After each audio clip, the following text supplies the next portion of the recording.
Welcome to me, where suspenseful, thrilling, and mysterious stories will draw you into a world where the lines between reality and fantasy seem to blur. When the night falls, when all the sounds gradually quiet down, leaving only your own heartbeat and breathing, that's when these stories begin. Tensions, unsolved mysteries, moments that will make you hold your breath in fear or curiosity, all are waiting for you ahead. Find a comfortable seat, dim the lights, and let this sound guide you on a journey that is not for the faint of heart.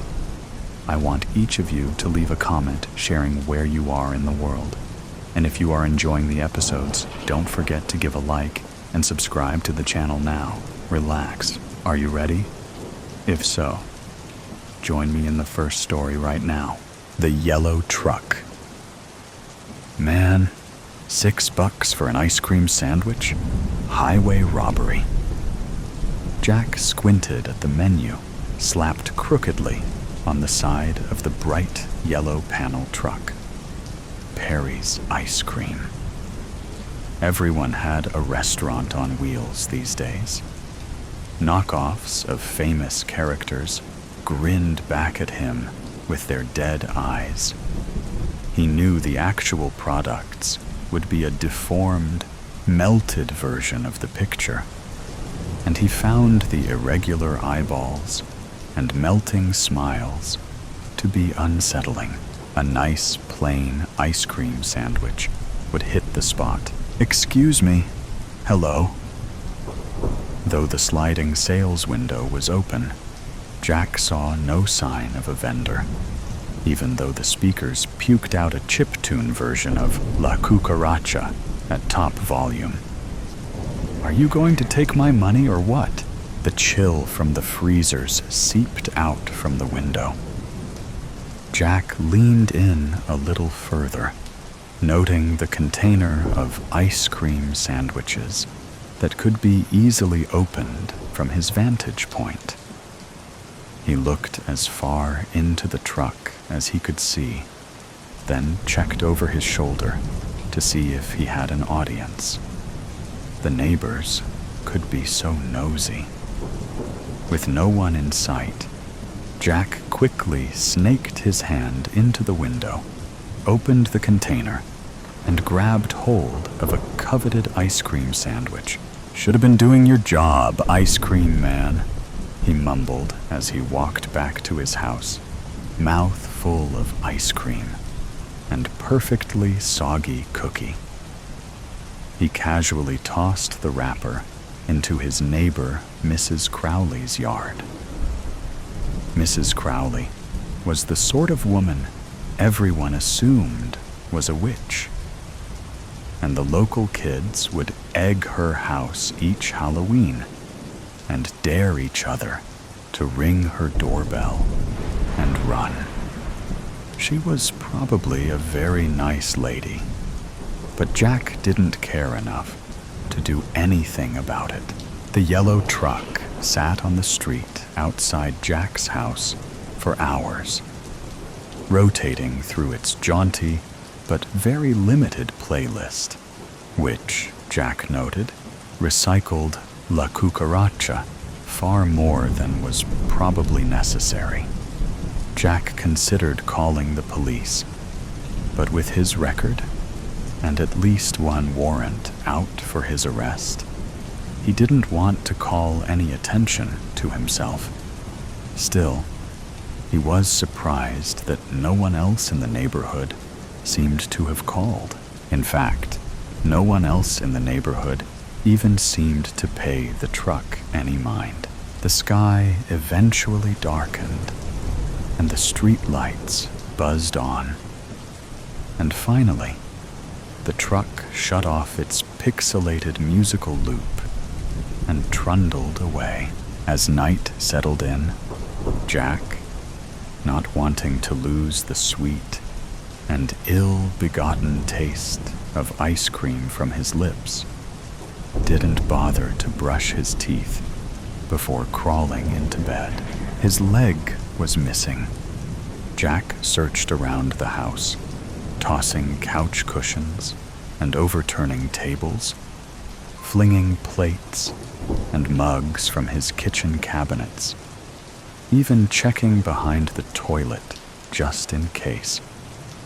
But no leg. He licked his lips, tasting the smooth vanilla cream from his earlier treat. Jack's brain fought to make a connection between the ice cream sandwich and his missing leg, but the thoughts were foggy and nebulous.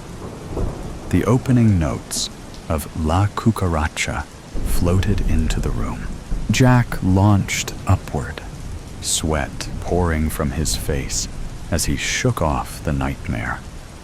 He tasted the residue of the ice cream on his lips, then flung the clammy sheets off his body to make sure his leg was, in fact, still there.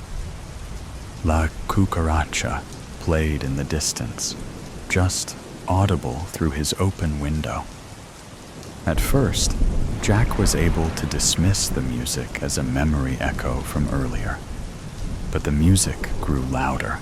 He lurched out of bed and towards the window, stopping to wrap his robe around himself so the neighbors wouldn't get a peek at his genitals if they happened to be awake, and also looking directly at his house. The familiar yellow panel truck was slowly turning onto his street, music playing at a volume just loud enough for him to hear clearly, but still retain a dreamlike quality. Jack had the strangest feeling. The headlights were aimed directly at him as the truck crept towards his house, an inching pace that was almost sinister. It was far too dark to see if a driver was present this time, but Jack assumed there was one. Jack shut the window, muting the noise just a touch, and tried to get back to sleep. The song slithered into his ears and brain, worming around and preventing him from falling back to sleep. He promised himself that he would give the driver a stern talking to in the morning if the truck were still parked outside his house. As the sun started to peak over the horizon, the music finally died down, and Jack stood in the window, watching the panel truck slowly crawl down the street. He hadn't bothered to grab his robe this time, but the fog of sleeplessness had settled over his brain. More than 1 cup of bitter, black coffee was necessary to get him ready for the ride to work. Slower reactions would make the commute more dangerous, he thought, snapping on his bike helmet. He cursed his revoked driver's license, unsteadily mounted the bike, and started pedaling. At each red light, Jack took a generous swig out of his travel mug, and by the time he sat down at his desk, he was wired. The sheer amount of coffee he drank that morning had agitated Jack's stomach, so he was looking forward to having solid food by the time noon rolled around. A little something to absorb all that coffee. He walked to his favorite sandwich shop, a tiny hole in the wall, a block or so down from his office. It was a checkered tablecloth affair, plus an easily accessible tip jar and an oblivious cashier, so he almost always broke even. The welcome bell chimed merrily as Jack opened the door, but the chimes didn't stop when the door closed. He paused, listening, then realized the notes formed a song. La Cucaracha increased in volume, steadily, and Jack was too busy frowning at the noise to notice when the hostess greeted him. Sorry. Table for one, he told her, and she walked him to a booth by the window. Jack started to sit, but realized he could see the bright yellow panel truck pull awkwardly into the parallel parking spot directly in front of the diner. He sprang back, an odd fear clawing at his chest. Maybe a different table, he said. The hostess shrugged and pointed him to a table near the kitchen. Jack slumped down in a chair that still let him see out the window. The menu, still as maddeningly crooked as before, was fully visible from this vantage point. And Jack noted that though the sales window was open, no one was manning the counter. So Jack couldn't shake the feeling of being watched as he ordered his lunch, chewed, drank, wiped his mouth with his flimsy paper napkin, paid at the counter, helped himself to the tip jar, and walked out the door. Every move soundtracked by the tinny tunes pumping out of the truck's speaker.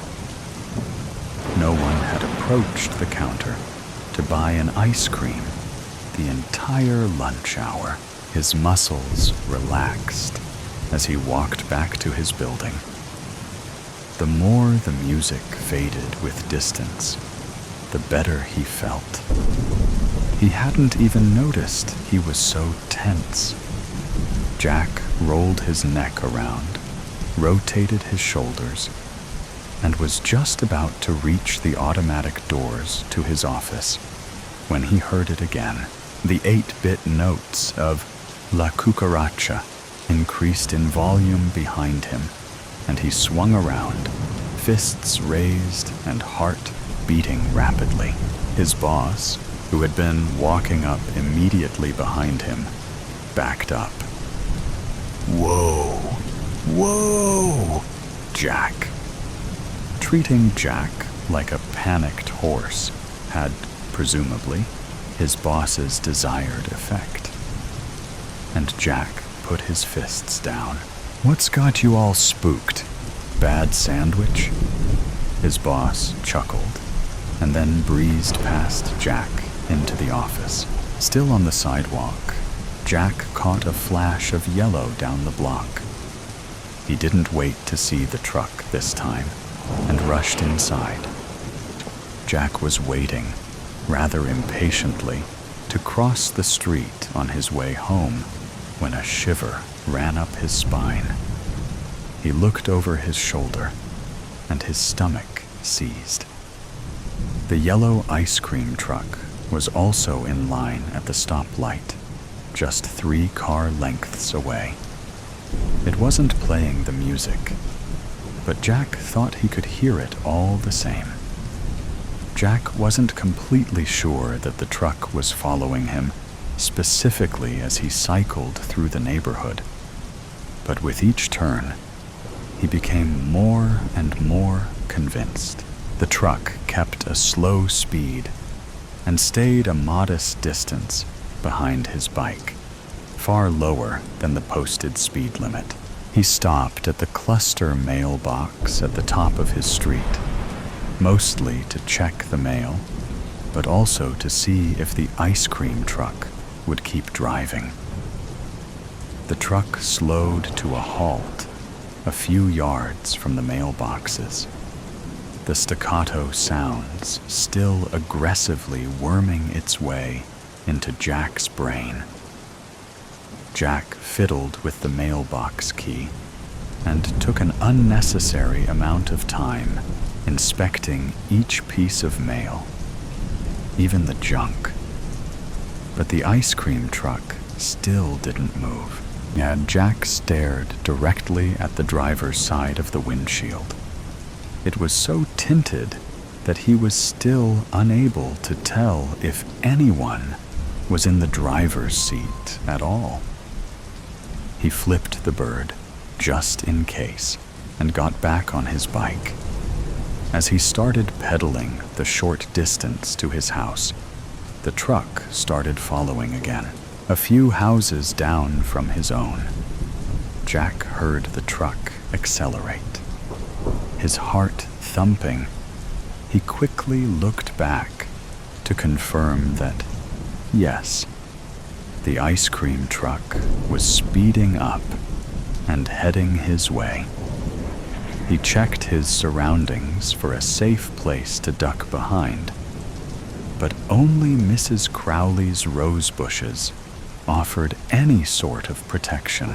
He darted towards the bushes, abandoning his bike and hurling himself into the roses in one semi-graceful movement that would have made a movie stuntman proud. The thorns bit into his skin, and one scratched dangerously close to his left eye. The truck had missed him, but Jack heard the screech of brakes. Jack painfully extricated himself from the rose bushes, and the ice cream truck still idled in the road. La Cucaracha, blaring incessantly. The back door of the truck swung open with a creak. "Hey!" Jack yelled, wiping blood from his face, only to realize he also had blood on his hands and lots of other places because of the thorns.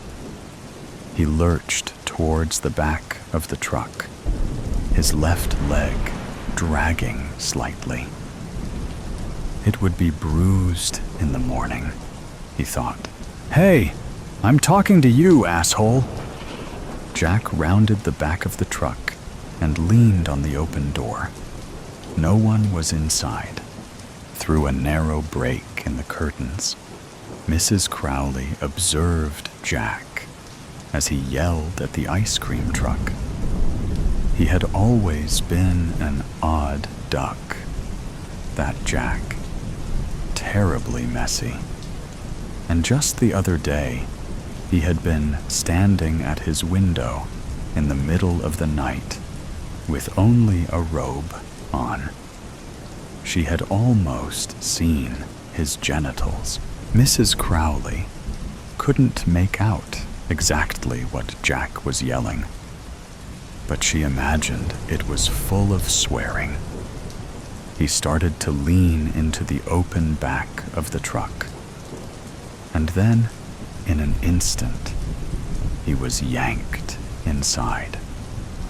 Before his legs made it all the way across the bumper, the doors of the truck slammed shut with such force that Jack's left leg was severed at the knee.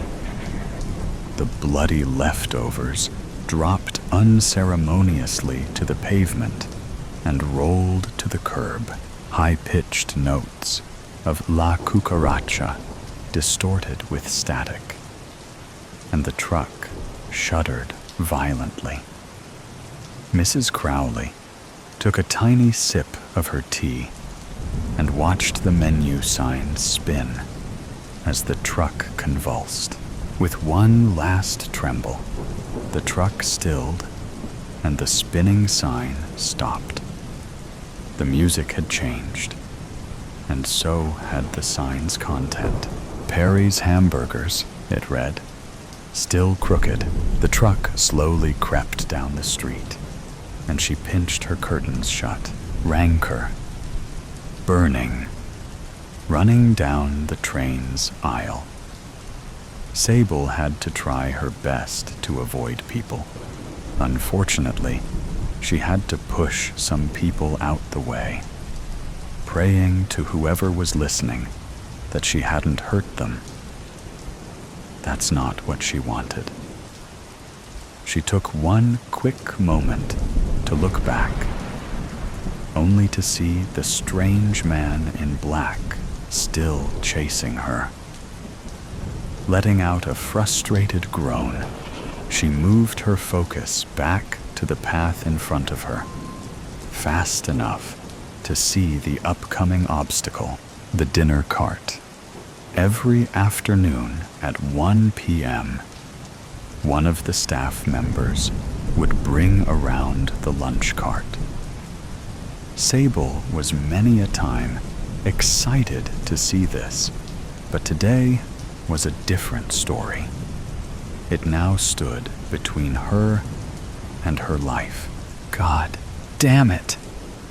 She had to think fast. Looking to the sides, she thought about maybe climbing the seats, but she thought better of it. It would take too long to scramble over them. No, the only way was over the cart. Someone was definitely going to get hurt this time. The lady that was serving lunch bent down to get something for someone from under the trolley. This was her chance. She placed her first foot on the poor lady's back, shouting an apology as shocked gasps were let out around her. Her other foot landed steadily on the top of the cart, jumping down. She landed on 2 feet, but wobbled forward, steadying herself on the arms of the chairs in front of her. But she knew she couldn't stop.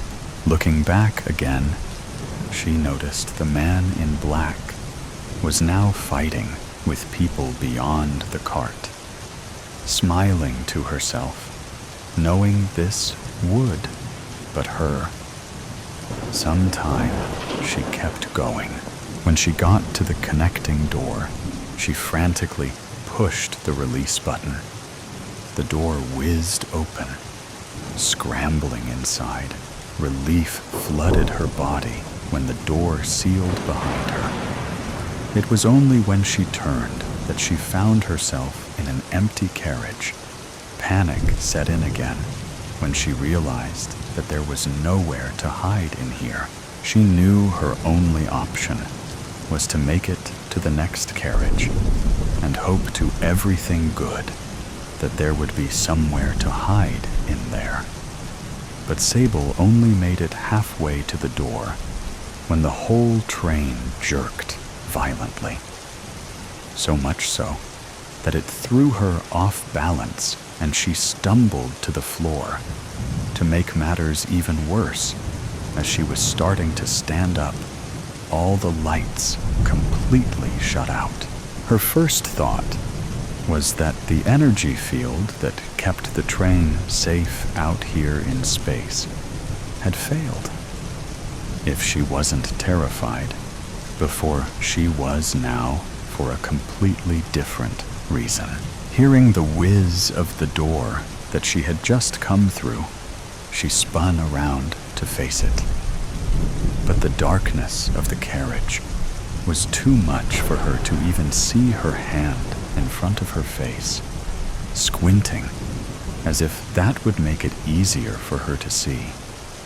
A white, hot flash lit up the entire carriage. It was only a second, but she could hear the strange man's hurried footsteps coming towards her. She knew she had to move forward as quickly as she could. Without knocking herself out, she felt for the sides of the carriage. She listened and heard the footsteps stop. Now the only sound was heavy breathing from both parties. She didn't know what to do. Her mind was racing too fast. She could make a run towards where she thought the other door was to the joining carriage.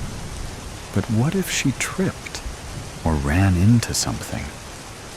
Then the strange man in black would definitely know where she was. Just like before, there was a 1-second flash of hot white light. She caught a glimpse of the man who now stood in front of her, in the middle where she was once stood. although this time he was facing the wrong way. And so, luckily, he didn't see where she was this time. Lightning. That's what the flashes were. It must have been a power surge that had stopped the train. At least, that was one less thing to worry about. This was like a nightmare. And just when she thought it couldn't get any worse, a red glow of the emergency lights just above Sable's head flashed on her face. She couldn't move. She was frozen in place, like a statue. He would surely see her now. She wished for the lights to go back out before he turned, but it was too late. Looking back, she saw the man was now staring right at her. The look on his face said everything that Sable needed to know. Panic set in again, and she tried to think of what to do, how to get out of this, but her brain was scrambled. The man started to charge, seeing her life flash before her eyes. And that's when it came to her. A month earlier, she had been running from the man in black for the first time. Ever since she had boarded the train at Lorth, she had felt like someone was watching her, which then had escalated to her finding out that someone was definitely following her. She had sneaked onto the train, more than ready to start her new life. 2 years ago, she had seen off her twin brother, Sky, and his partner, Jess, who were to travel to Rancor first. Sable had to stay behind to sort out some debts before she left Lorth, which was easier said than done. It was when she started to rank in more debts that she decided that she was done. She missed her brother, and so she would get on the light train no matter what. She tried to hurry down the aisle, but she didn't want to bring any more attention to herself than what she already was. Sliding into the first available seat she came across, she sunk into the fabric, trying to make herself as small as possible. She suitably looked back from the side of the seat to see a strange guy, all in black, stop at the threshold of the carriage, scanning every seat, but not moving forward. Running from someone? Turning quickly to where the voice had come from, she hadn't noticed that she had sat in one seat of 4 that had a table in the middle. A man was sat directly in front of her. He slowly put down the book that he had been reading. His hair was a lightish, mousy brown and shoulder length. Sable noticed it had a slight wave to it. "No, I just thought I heard the dinner cart." She tried a smile, but she was still out of breath from running. "Liar." The stranger leaned forward, placing both his elbows on the table that separated them. "You were running from someone. You tried to make it not noticeable, at which you failed miserably at. It was quite amusing, actually. Besides, the lunch cart only comes around at 1 p.m. sharp. Has done for the past 2 weeks we've been on this train." Sable squinted at the man as he smirked at her. She could have sworn that as he bared his teeth, she saw 2 fangs at either side. "So what are you going to do? We're only 2 weeks into our year-long journey to Rancor. You don't know how far you can run in this tin can. They're going to catch up with you soon enough. Sable looked to the side, trying to avoid the question. This was the first window Sable had come across on the train. Hiding in the luggage compartment, had no way to see outside. And she hadn't really had time to concentrate on her surroundings while running. She didn't know what planet they were passing, but it was beautiful. Past the energy field that surrounded the train, that shimmered of iridescent pinks and yellows. The massive planet just beyond them was a tan color. Its clouds were splodges of bright orange and dark pink. The ring that spanned around the planet was made of rock pieces that were all different shapes and sizes. Sable had to bring herself back to her reality. I'll be fine. Looking around again, with panic streaming through her veins, she had forgot that the strange man was still looking for her. Well, stranger, my name is Wilder, and I'm going to Rancor to start a new life of peace and hopefully happiness. How about you? She was only half listening, more focused on trying to wait for any opening she could so she could make a run for it. Just when she thought she would have to stay in the seat a bit longer, the man in black got distracted by something behind him. Getting up out of her seat, she went to pass the stranger that she had only just caught him saying his name was Wilder. She wasn't trying to be rude, but she had no time to make friends right now. But as she went to pass him, he grabbed her arm gently. Look, I don't have time to chat right now. I'd appropriate it if you'd let me go. And so he did, going back casually to reading his book, but not without saying one last time, "Good luck. Whistle if you need any help." Confused at what he was implying, she knew she shouldn't be wasting this opportunity to run. Looking to check the man in black was still distracted, she finally took off down the rest of the carriage. She did it without even thinking, pursued her lips together. She whistled. The strange man who had started to lunge at her again stopped dead in his tracks, looking almost frightened. A look which faded almost instantaneously. She brought her right arm up to defend her face, but the blow never came. Lowering her arm, she looked around her to find the man in black was now crumpled in a ball at the far left wall. Light filled the carriage again, and it was like time stopped. You whistled.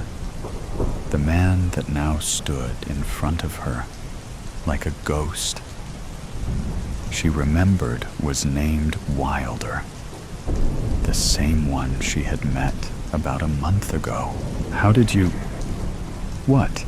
Never mind about that now. He grabbed her wrist gently and tugged her towards the door that led into the next carriage.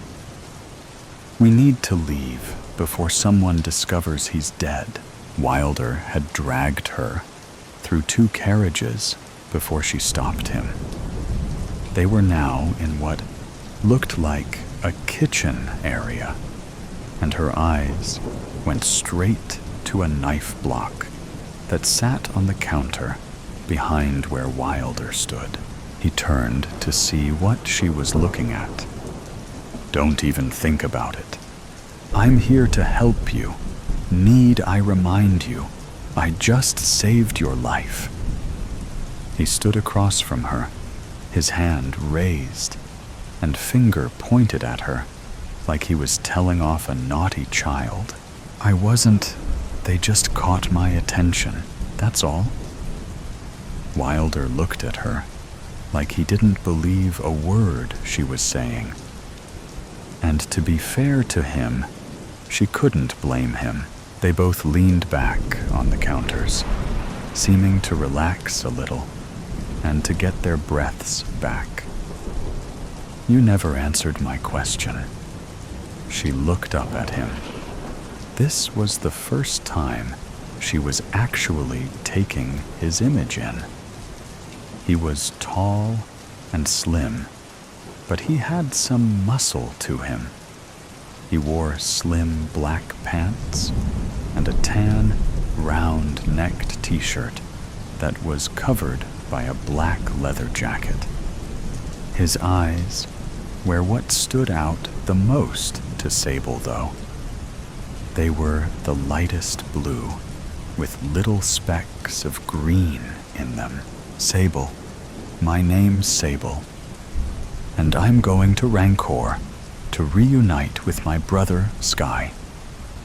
Wilder gave her another wild smile, and once again she caught sight of fangs. He'd crossed his arms over his chest. "Wasn't so hard, was it?" Sable rolled her eyes and started to walk again. "That was a thank you for saving my life." Everyone was gathered in carriages that were purely made of glass. Sable worked out fairly quickly that these rooms were made for passengers. First look at Rancor.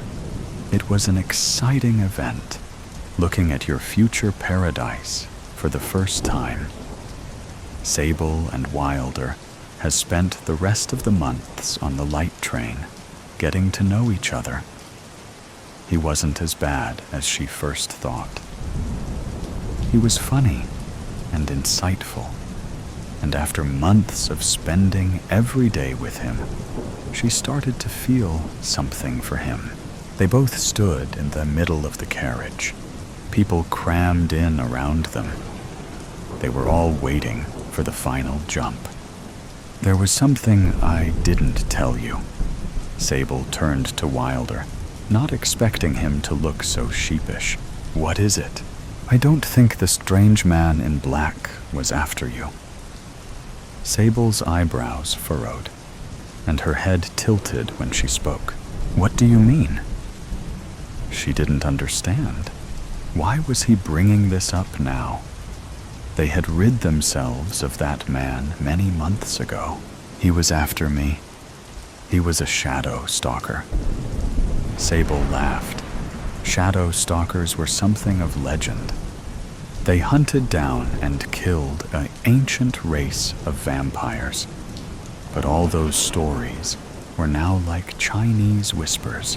"Ha, good one." But his face was still stone cold. She'd never seen Wilder like this. "But vampires don't exist." "Wilder, stop being silly. We're supposed to be having a good moment." "They do exist. I do exist." Sable, unconsciously, took a step away from him, just as the light train jumped, and everyone around them started to cheer. But they were only looking at each other. Confusion crossed her face when she came to a realization. The fangs. When you smile. Wait. But if he was after you all this time, then why did it seem like he was always following me? Wilder tried to walk towards her, but Sable just took another step back. "Because it was me who was following you," which in turn meant that he was only technically following you. Her breath started to quicken, but she was suddenly distracted by the intense orange glow that was reflecting in Wilder's eyes. She hadn't even noticed that she hadn't been paying attention to anything but the man, if you could even call him that, in front of her. Turning quickly, the screams and sobbing of everyone around her filled her ears. It took Sable a few moments to adjust to what she was looking at. The planet in front of them, their new start, their new home, was entirely in flames. Orange flames, like veins, ran around the whole planet. They had been told that Rancor would be blooming with greens and purples, even from the outside. But now, all they saw were red and blacks. Sable didn't know when she had reached for Wilder's hand, but the only thing she could feel was his gentle squeezes to keep her grounded. Everything she had just found out was forgotten. Everyone around them were running around, crying and freaking out. Some were on their knees, heads in their hands, and their bodies shaking. Wilder would never get his life of freedom, and Sable would never see her twin again. A new life. It's like I'm starting over again, James thought to himself as he gazed out of the car window. I am Sisyphus. But I reached the top of the mountain only to find another that reaches steeper and higher. What then? What will happen when I reach the top? Will I ever see the view? James, you still with us, buddy? David asked as he tapped James on the forehead. Huh?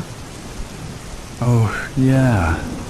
I was just thinking, James replied, as he continued to gaze out of the window.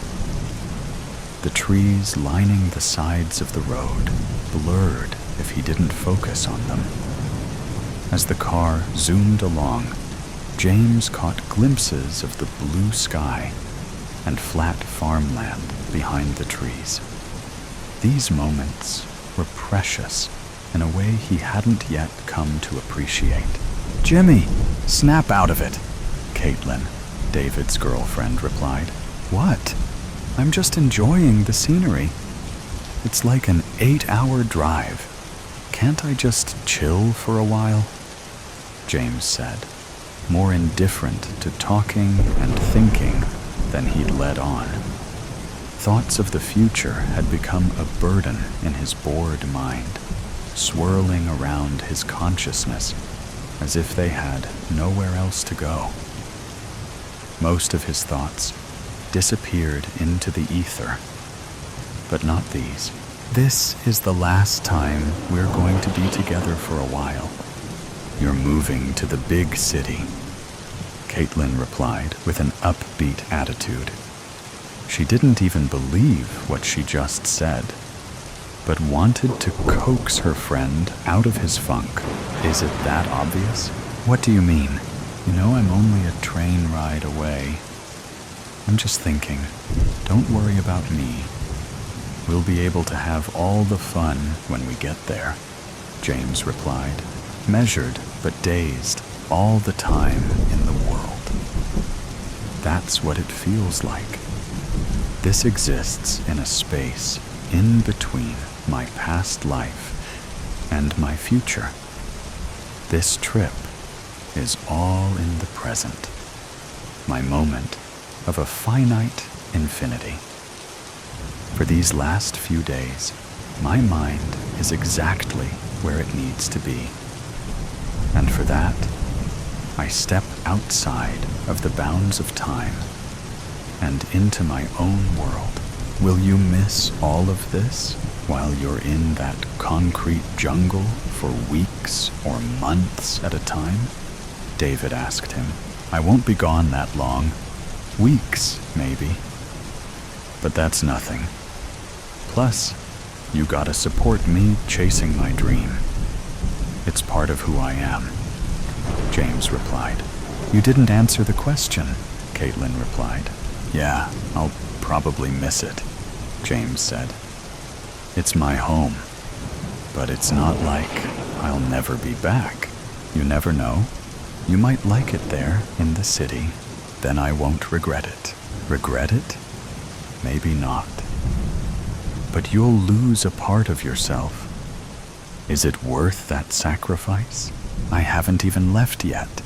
That's a pretty big assumption. Do you like who you are? Caitlin asked. What is this? James said. I thought this was a road trip, not an intervention. You didn't answer the question again. Why do I owe you an answer? Why right when you ask? That's pretty personal. No matter how long I've known you, you know where we're going, what we're going to do. You need to answer. We need to know. Why? Ugh, fine. Yes, I do. I do like myself. See, was that so difficult? No. But it was a lot of pressure on the answer. Do you feel the release? The release of confession? I guess. Exactly. I knew you'd be a great fit. Where are we going? David, you've been quiet, James asked. You'll just have to see, David replied. Shoot. 8 hours into the Canadian wilderness. It's probably not too cold. It's spring, after all. But still, do we really have a plan on where we're gonna stay? All we need is a tent, sleeping bag, some water, and food. We'll be fine, David replied. But where are we going? You said you had a plan. Don't worry about it, James. It's a surprise. The conversation died down for a while, giving James a moment of reprieve. One that he needed now more than ever. His introspective nature, combined with the uncertainty he was feeling with his friends, was beginning to take up more space in his mind. Maybe, I don't know, Dave and Kate as well as I thought. We've only been friends for a year or so, but I thought that was long enough. A vacation into the unknown, they said. A vacation into the unknown, I thought. What a wonderful way to separate my past and future. A moment outside of time. At least, metaphorically, a moment outside of time. That was the last thought that crossed James's mind as he drifted off into a light nap, waking periodically with the increasing bumps on the road as the pavement became worn. It was a clear sign that they were getting closer. The harsh winter weather would break down the concrete year after year until it turned into rubble. Where are we? James asked as he awoke. You've been out for a while, like an hour? David replied. We're outside of the U.S. border and into Canada, just past a few towns. Hard to say exactly, though. Caitlin replied.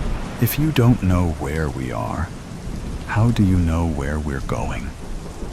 Also, how did we go through the border without either you or the border officials waking me up? Oh, don't worry. We just grabbed your passport out of your bag, and they let us go. You went through my bag? James replied, as he looked over and saw everything tousled around. Some items still in the bag, and others outside. But either way, it was chaotic. How did I sleep for so long? I just took a sip of my water and passed out. Don't worry so much. We were just trying to let you sleep. With all the time we have left, we figured you wouldn't mind putting your bag back together. Wait, how long was I out? Where's my phone? That clock doesn't seem right. The views outside the car had turned into green trees, but instead of farmland behind them, there were just more trees.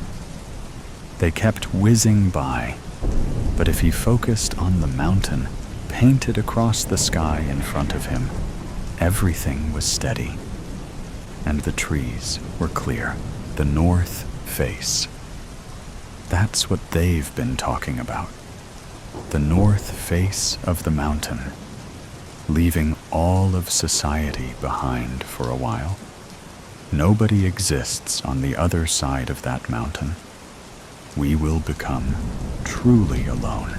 Is that why I've been thinking of this? James, you got all quiet for a moment, David asked. I just spaced out. My bad, James replied. Yeah, don't worry about my bag. Thanks for letting me sleep. The mountain grew larger as they approached. Seemingly every few minutes, there was a noticeable change in the horizon. The mountain is growing, but the clock is barely changing. How is that possible? It's like we've driven hours in minutes. The closer we get, the faster everything seems to speed up. Where the hell am I? What's going on here? We're here, Caitlin said with a tone of excitement and playfulness. James opened the car door and stepped outside. It was like nothing he had ever seen. The mountain was all around them, like a cylinder cut out of rock, as high as he could see. The car was in a clearing, but broadly, there were more of the green coniferous trees that surrounded the mountain. It was dark outside, and as James craned his neck towards the sky, the constellations were so luminescent. From the moment that I stepped out of the car into this other world, I couldn't hear a sound. It was so quiet, like shifting between realms. But now, all I can hear is the sound of that hum. James's thoughts became frantic. A consistent hum. Sometimes voices. More voices. Chaotic whispers echoing across the open cavern. Where are David and Caitlin? The trunk is open, but they're gone? How is that possible? What am I doing in these clothes? What am I doing here? What's this? A red robe? I see the smiles coming out of the trees. The voices are getting louder. Please, God, give me a chance to climb that mountain. I want to be Sisyphus again. I know where I am now, and all I want to do is be back home, ready to go to the concrete jungle, ready to climb the mountain. Shadow, hounds, endless void out the window. You can hardly tell whether there is some kind of space whizzing past, or trees, or the gullet of some fantastically huge animal. Being able to see the stars helps, but the roof of the car keeps getting in the way. The landscape keeps shifting from open to covered. You think you remember Mom saying you would be driving through some forest soon. You can't sleep. Days in the car, and everything is stiff and sore. A few more hours, they say, like they mean it. I mean, you knew it would be a long trip. Cross country is a long way to go. But staring out a small window at passing scenery that largely doesn't change from state to state is mind-numbingly boring. A flicker in the corner of your eye, but you know better than to turn your head. You might be tired, 3/4 asleep, but you know you aren't seeing things. Your heart speeds up. Your breaths quicken. You strain your peripheral vision to get a better idea of what is running alongside the car. Again, always at night, especially in the darkest places. A nightmare of sleek muscles, open, panting jaws, and long legs ending in what looks like razor-sharp claws, all ebony black, invisible if you looked at it dead on. No discerning features in the blackness. Nothing you could pinpoint to show someone else the demon dogs running next to the car. And yes, dogs. Sometimes it was just one. And how you know it's the same one all the time, you'll never be able to tell. Other times, there are several. Considering their color and tendency to sort of bleed or ooze over each other, it's impossible to tell exactly how many there are at times. They run constantly beside the car, seeming to brush up against it at times. They don't make any noise. You can't tell if they are physical things, though the fact no one else sees them and they disappear in any light says something. Their slavering jaws drip, though it doesn't smear on the glass, nor does their breath fog the windows. They just are. Nothing about them really screams menace, despite how they look. They don't pay attention to the occupants of the car much, don't seem to notice when you try to avoid their eyes. They run, eyes forward, coursing into the night with you. Suddenly, you see one dart off the road into the darker shadows under the trees. The others gather closer to the car, seeming to close ranks and become more alert as they run. You strain your eyes in the darkness, trying to pierce the void of the deepest shadows. What would they be running after? Some kind of prey? Some kind of threat? And a threat to whom? You or them? You slow your breathing as much as you can. Try to tune out the hush of the tires and the air conditioner. You try not to think about smothering your mother for that little snore cough she's doing. She really can't help it. It's just covering up. Was that a noise? A crunch scream in the distance?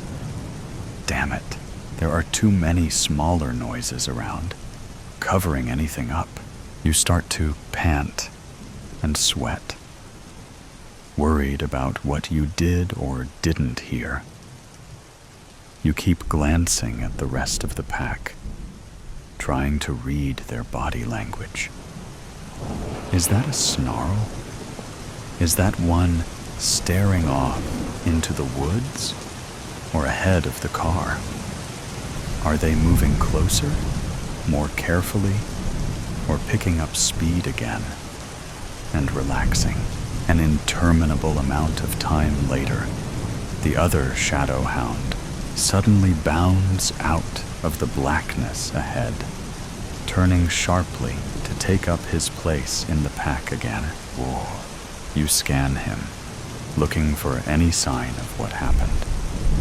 Then you laugh at yourself, because how can you tell if a shadow is bleeding or hurt? You relax and start to drift off, finally lulled by the swaying of the car and the shushing of the tires. Your eyes close and you sleep. Weightlessness, briefly, then pain as you slam into the seats in front of you. Breathlessness as your body adjusts from being asleep to awake so abruptly. You scramble upright, or as upright as you can get, trying to get your bearings. The car is twisted around, now facing the woods across from where you were traveling. You can see skid marks, and the front of the car is all banged up, like you hit something. But there's nothing in the road, nothing in front of the vehicle. You check on your parents. They're fine, but look like they got knocked out during the crash. They are both bleeding a bit, but nothing seems serious. You try to gently wake them, but don't want to accidentally hurt them. You look around for your phone, remembering you need to call for help. As soon as your fingers touch it on the floorboard, you feel a growl in your chest. Then you hear the deep grumbling from outside the car. Snapping upright, you look frantically around in front of the car, looking for whatever made that malicious sound. You see nothing until you catch a flicker in the corner of your eye. With dread, you make yourself focus on your peripheral vision, scared to see what is making the sound. It's big.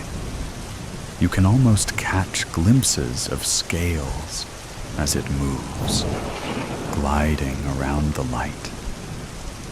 This one, whatever it is, does seem to have mass. You can see the trees shifting and swaying, like there is a breeze blowing through them, but only as it passes. The others are still as stone. You check quickly around and don't see any of the shadow hounds. Were they scouting for this thing, leading it to you somehow? Did this thing kill them all? Or did they run when it attacked your car? Because you're fairly certain this is what caused the collision. Impossible to tell. You couldn't even tell whether they acknowledged your presence or not on the road, other than as an object to race, a sound, a whistle that turns into a high-pitched giggle, a howl and shriek, all in one. It repeats around the little clearing, growing louder and more melodic, until it stops. Suddenly, you see the hounds lunging and leaping. Trying to keep track of the movement is impossible. You can only catch tiny fragments of glimpses from the corners of your eyes, but you can hear the yips and snarls, the sound of impact from the tussle. Eventually, there is a deeper, pain-filled snarl that rends the air, then crashing and banging through the trees as the high-pitched howl shriek begins again. This time, sounding triumphant, you sit there, breathing slowly as you strain to listen. A huff at the window, a brush of almost fur against that side of the car. You slide your eyes that way to see as much as you can out of the corner. The biggest hound, the one you consider the leader of the pack, stares back at you and slowly blinks. He nods, and you nod back, grateful for the protection. Your parents start to stir and moan, and you remember your phone. You look down to dial 911 and glance back around you as you start to talk to the operator. You can see the pack out there, taking up a defensive perimeter. You sigh and relax, knowing you are safe from any more dangerous shadows. The Alpha stands to the side, taking up an outer perimeter watch. He looks back at the car, knowing that soon it will be time to bond with his mage. She's almost ready. The attack tonight was proof of that. But she is strong. She did not panic, did not scream. She trusted them. He knows they will have a strong bond. He grins fiercely, showing all of his teeth. Yes, they will work nicely together. The silent car. Sarah slid through the closing subway doors, just in time, glancing through the windows at the platform, happy to be heading home. The soft chime alerted the passengers that the train was leaving her stop. She sunk into the closest seat, feeling the cold plastic chill her legs through her jeans, sighing as she rubbed at her tired eyes with her palms. It felt good to finally sit down after such a long day. Her body lurched gently as she was transported through the underground tunnel. She had a long ride, even with the trains running express after midnight, and all she wanted to do was sleep. Her usual routine involved reading books to stay awake on her commute home.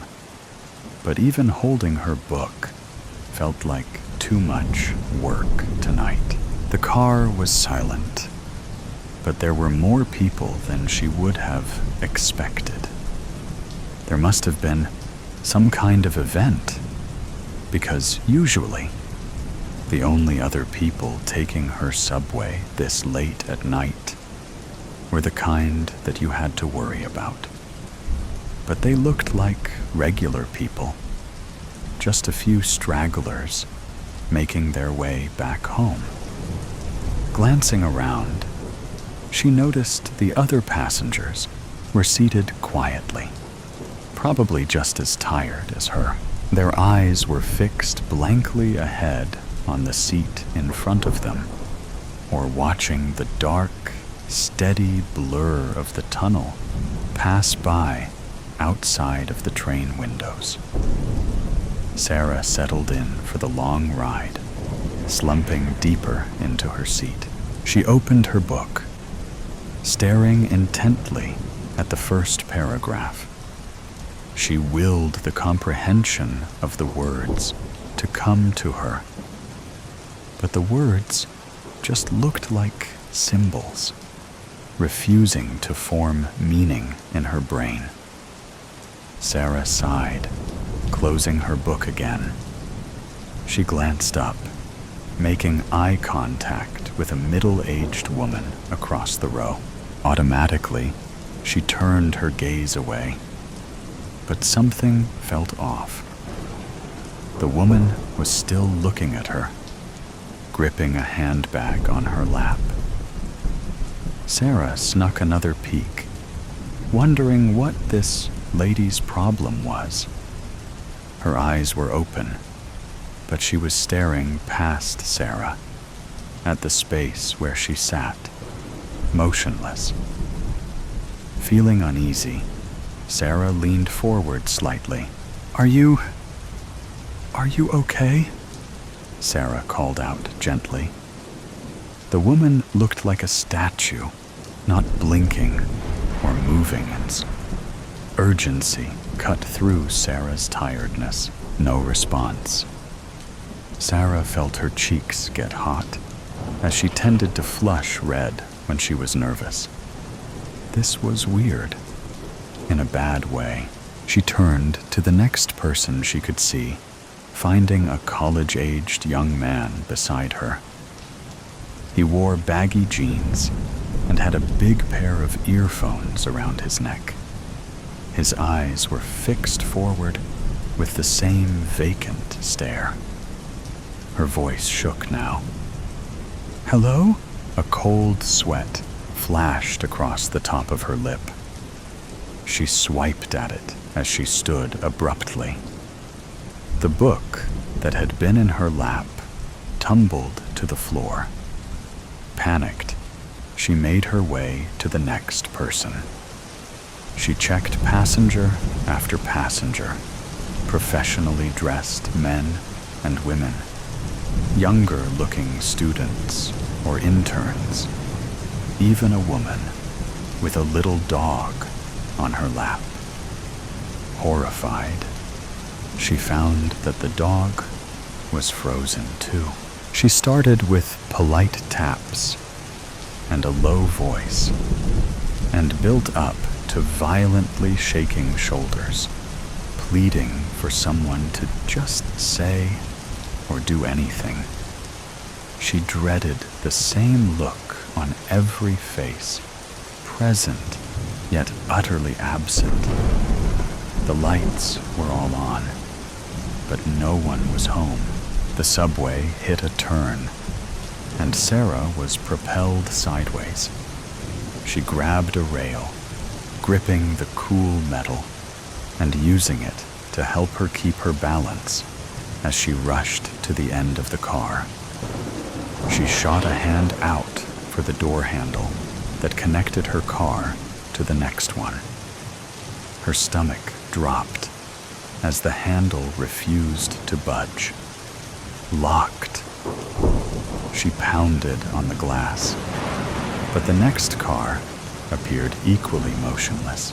The train lights flickered, and for a brief moment, she could not see as the car was plunged into darkness. She held her breath as her heart hammered against her ribs, threatening to jump out of her chest and escape. When the lights returned, her skin crawled with dread. Every passenger was now standing perfectly still, staring directly at her. She backed against the door, her mind spiraling. "Please," she whispered. She wanted to close her eyes. She couldn't, though. She was too afraid of what might happen if she looked away. Instead of words, she heard whispers. Soft at first, like the jostling and whooshing noises from the train in motion, but quickly growing louder. They filled the car, echoing unintelligible murmurs. The voices were angry, thick with accusation in her ears. What had she done to upset them? "Stop!" Sarah cried. She jammed her fingers into her ears, plugging them. It didn't help. The whispers grew louder and louder, judging her and taunting her and blaming her. For what? Suddenly, the subway jolted sharply to the right, knocking her off balance. Sarah fell. She felt herself falling for too long, waiting for the impact of the dirty car floor. She gasped sharply, jerking awake. Her head had slipped against the rail between her seat and the subway door. The train rocked as it slowed down. Approaching her station, she heard the familiar subway voice announce, "This is Franklin Avenue. Transfer is available to the 2 and 3 trains." Sarah glanced around, frantic. Passengers chatted softly, scrolling through phones or listening to music. Normalcy surrounded her. Her heart still raced. She didn't trust it yet. But had it just been a dream? She took deep breaths, trying to will her panic to go down. Be calm. You are safe, she thought, just exhausted and stressed out from work. She gathered her belongings, relieved to see her book on her lap, not scattered across the floor. As she stepped off of the train, her nose and lungs were assaulted by the belly, muggy platform air. The grimy realness of the familiar gross platform felt like it was bringing her back to reality.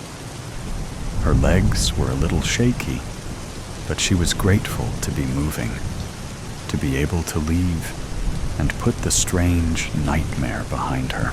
Sarah made her way out of the station towards the stairs.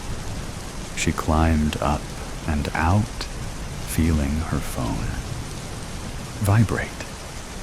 She pulled her phone out of her pocket, squinting at the notifications. Someone texted her from an unknown number. She opened the message and read, "Wake up." Sarah froze, her pulse quickening again. Anxiety surged back, sharp and biting. Her fingers trembled slightly as she glanced back toward the departing subway. She saw them again, watching her. Through the windows, all of the passengers stood motionless, facing her. She felt the hairs on the back of her neck raise and waited until the train vanished into the tunnel and the people were out of view. Sarah ran up the remaining stairs, emerging onto the street, desperate for the cool, open air and clarity. She continued to run, pumping her legs as the sense of unease lingered. She glanced repeatedly at the people passing by her on the sidewalk, wondering if they were going to have that haunting, identical expression on their faces. She made it to her walk-up apartment, sprinting up 4 flights of narrow stairs, quickly unlocking the door and shoving herself inside. Sarah double-locked the door and pressed her forehead into the wood as she looked out of the peephole. What if they followed her home? She waited, forcing herself to breathe as quietly as possible to see if they would appear at the top of the stairs on her floor. "Come on," she said out loud to herself. "Get it together." She opened her phone again, rereading the unsettling message. "Wake up," she typed back cautiously. "Who is this?" The reply was instant. "You know who. You saw us." Her breath caught in her throat, fingers gripping the phone so tightly her knuckles whitened. Sarah tried to will the nightmare away, but the vacant faces, whispered accusations, and the locked subway doors all followed her. She stumbled to her window, looking down at the street below. Cars rushed past, their honking sounds reaching her window. New Yorkers moved briskly at their quick walking pace, looking like dozens of little ants with places to be. As she stared, her reflection in the window twisted subtly. For a split second, her own eyes stared back, wide and vacant, mirroring the subway passengers. Sarah gasped, jerking away from the glass. She collapsed heavily on her couch, pressing her shaking hands into the cushions to try and ground herself. There's no way that was real, she told herself. Her vision was tunneling, blurred by exhaustion and fear. Her breathing came manually. In and out, she willed herself. In and out, in and out, in and the sea witch. Clouds of ink and iron pressed against a leaden ocean. He found her waist deep in the salty waters, fingers trailing in swirling sea foam, gaze cast to the storm promised heavy on the horizon. Winds tasting of seaweed and salt brine danced in her hair, tangling through long obsidian strands and tossing them into thickening air. From the dunes, he called to her, "Fair one." His hail drifted, swallowed by crashing surf. "I seek the sea witch." Only winds stirred in answer. Slowly, her head turned ever slightly to gaze over her shoulder. From great distance, and obscured beneath wild strands of hair, her dark eyes locked to his with piercing intensity that struck his core like lightning. With a hum that rippled across the waves, she spoke. A harrowing voice of 1,000 voices burrowed deep in his mind with a cold whisper of soft honey. "Is this what they call me these days?" Her lips curled, not to a smile, but something knowing, something old. "I've heard tales of your great power," he cried, stepping closer to the waves. "Please, I seek your help." She laughed darkly from the water. "Great power." She tasted the words, rolling them over her tongue like foam dissolving on the shore. Thunder rumbled on the horizon. In an instant, she was before him, her face inches from his. She floated above a boiling sea, robes billowing over tumultuous waves that crashed to the shore with surging hunger. Energy crackled in the air, charged with a deep pulse that rivaled the burning winds. Her hair spiraled in silken waves before her, caressing his face, and her eyes, deep and endless, burned with intensity that could sink the largest of ships. "And did they call it great?" she whispered, her voice of 1,000 voices quaking earth and thrumming his bones. "When they led me to the pyre." The wind howled, tearing at his clothes, the salt stinging his eyes. "Did they call it great?" she continued with increasing intensity. "When they bound my wrists, when they fed me to the flames." He cowered before her as the sea swelled with hunger. I surely think not. She rose higher, straightening her form, bare feet brushing against churning waves. And yet, still, here they slither to me, mewling for party tricks. She looked down upon him with her chin raised. Tell me then, boy, she spat, laced with mockery. What is it that you seek? Gold? Fame? Power, perhaps? She tilted her head. A place among kings? She laughed, and sea spray pelted his skin. With a forearm, he shielded his face and cried, Please, I know not of your past, wise one. The winds raged around him. I seek a cure. My love is plagued with an illness that no medicine or healer can rid. I cannot bear to live without her.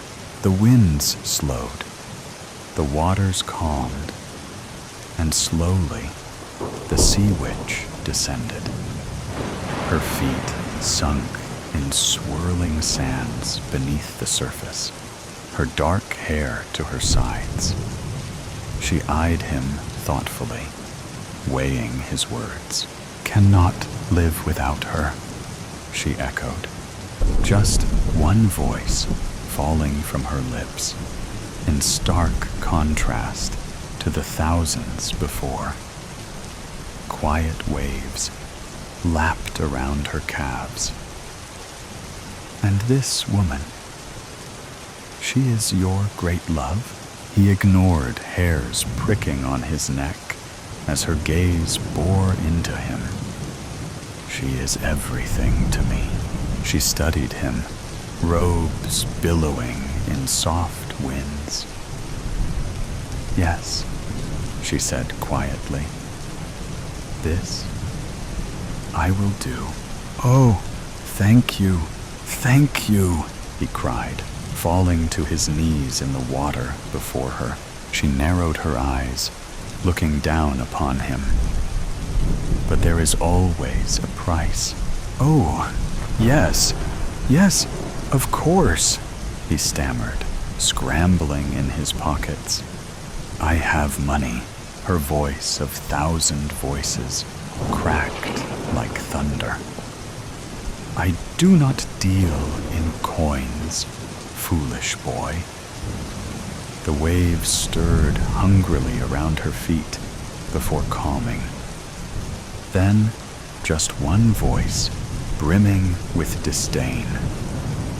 Your debt lies with the universe. He stood up, trembling. He lifted his head to meet her fearsome gaze. For her, I will pay any price. Her lips twisted to a smile, sharp as glass. Such conviction, she murmured, almost to herself. How valiant. The softest chuckle emanated from her, like thunder rumbling on the horizon. She stepped forward, running a cold finger down his cheek. Very well then, the deal is struck. Her eyes flicked to his. A life for a life. His breath caught in his throat. With one swift movement, her hand shot to grip the back of his neck, fingers digging into his flesh as she pulled him close. The water swelled around them, ravenous and eager.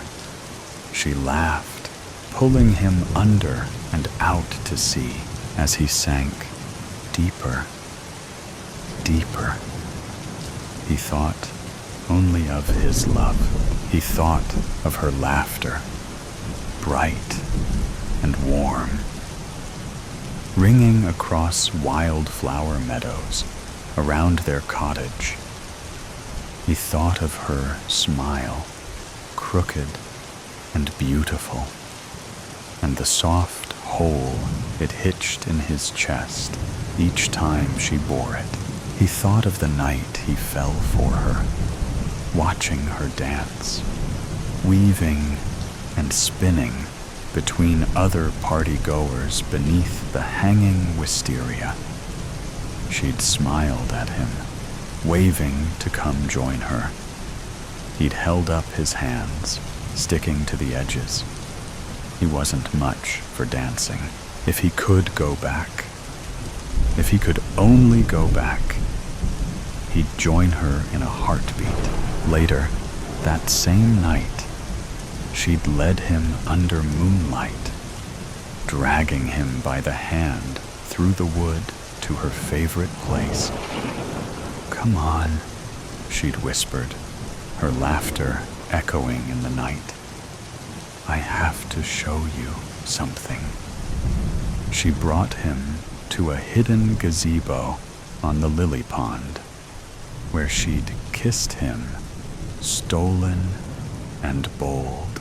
The sea kissed him now, stealing air from his lungs as she had. He thrashed against its unwelcome embrace as it ran icy fingers deep into his chest. He thought of her illness, how quickly she'd waned, the doctor's cold looks of detachment that made his blood boil, how they'd came and went, pricking her and bleeding her with leeches, giving all manner of vile treatments, until one day, one of them pulled him aside. "She's too far gone for further treatment," he'd said solemnly. It would be best to sort affairs. His world had shattered then. Nothing mattered but her. In blind desperation for something, anything, to keep her alive, he'd ignored the warnings that heeded the whispers and sought the spell weaver, the sea witch. As she pulled him into the depths, he could only hope that it was worth it. Lucien in the sky with diamonds.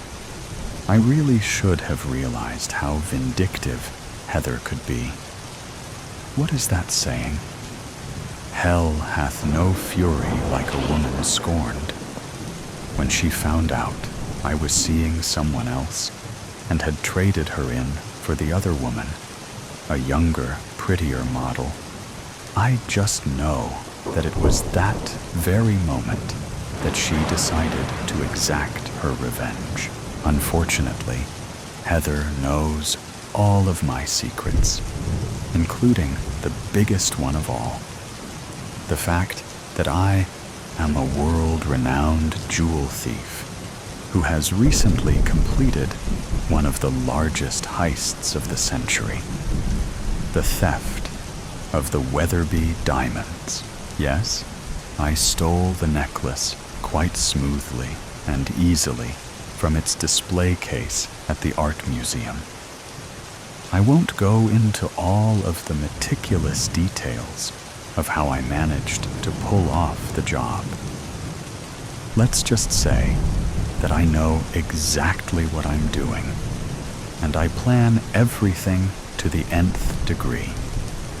All of my operations normally run like a well-oiled machine. That is, if no one interferes with my flow. But no, Heather just had to throw a monkey wrench into my work. I have to take ownership of it, however. It was entirely my own fault. I got careless for a brief moment and let my guard down. One night when I was feeling quite loose and relaxed, admittedly, I had also drunk too much wine. I had bragged to her of my prowess as a jewel thief. I probably also promised her the moon and stars at the time. Later, of course, when I dumped her, she used that information to cook my goose. I just know that she squealed on me and is responsible for my current predicament. I am now on an Air France flight, ready to depart to my native Paris, sweating like a pig because I'm afraid that I've been spotted by the cops. I just know that it's Heather who told. Why else would I be targeted this way? I have always been one to remain incognito, to fly under the radar, so to speak. Thus, the only logical conclusion I can arrive at is that she is the one who turned me in. Now the cops are surely out to get me. They are at this very moment rapidly approaching my seat. The Weatherby diamonds are set with precision into a choker valued at several $1 million. A choker that I am now wearing as I sit here prepared for takeoff. The necklace is currently living up to its name. It is choking me under a somewhat baggy black turtleneck. I despise turtlenecks, hate the way they press up against your neck. I opted for the loosest turtleneck possible, but it still presses up uncomfortably against my neck. The combination of the choker necklace and the turtleneck are almost more than I can bear. I wear the turtleneck under an equally baggy hoodie so no one can spot the necklace. Normally, I prefer my clothes to conform to my trim body like a glove.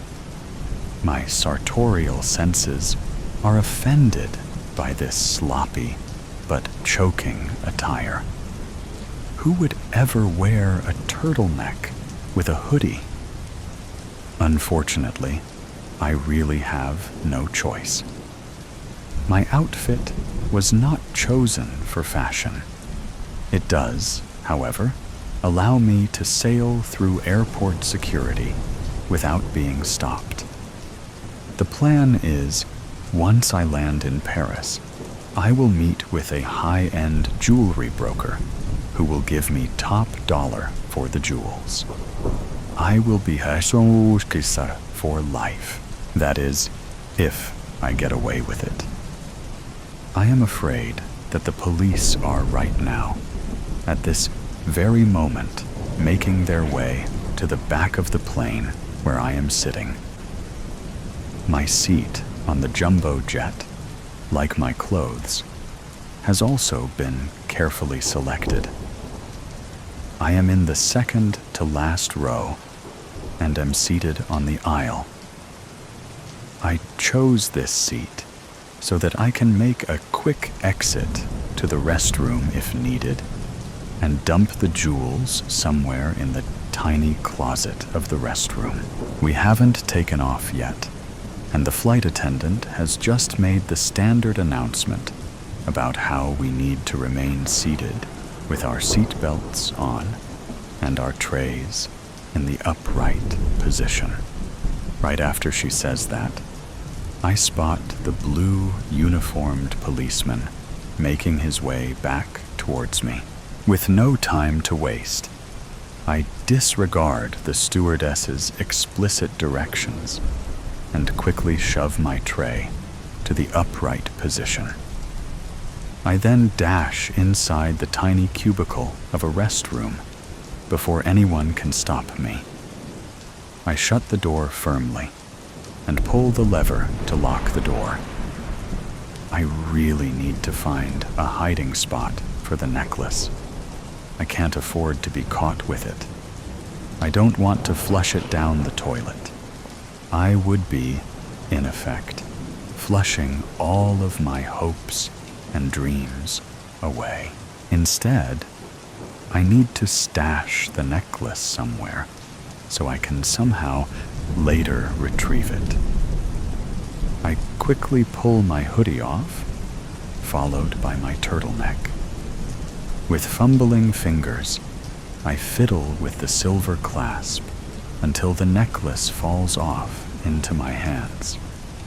Next, I carefully place the necklace in the paper towel dispenser behind the wad of folded paper towels. As I do this, my heart racing, I hear a sharp knock on the plasticine door that folds in like an accordion. "Monsieur?" the flight attendant inquires.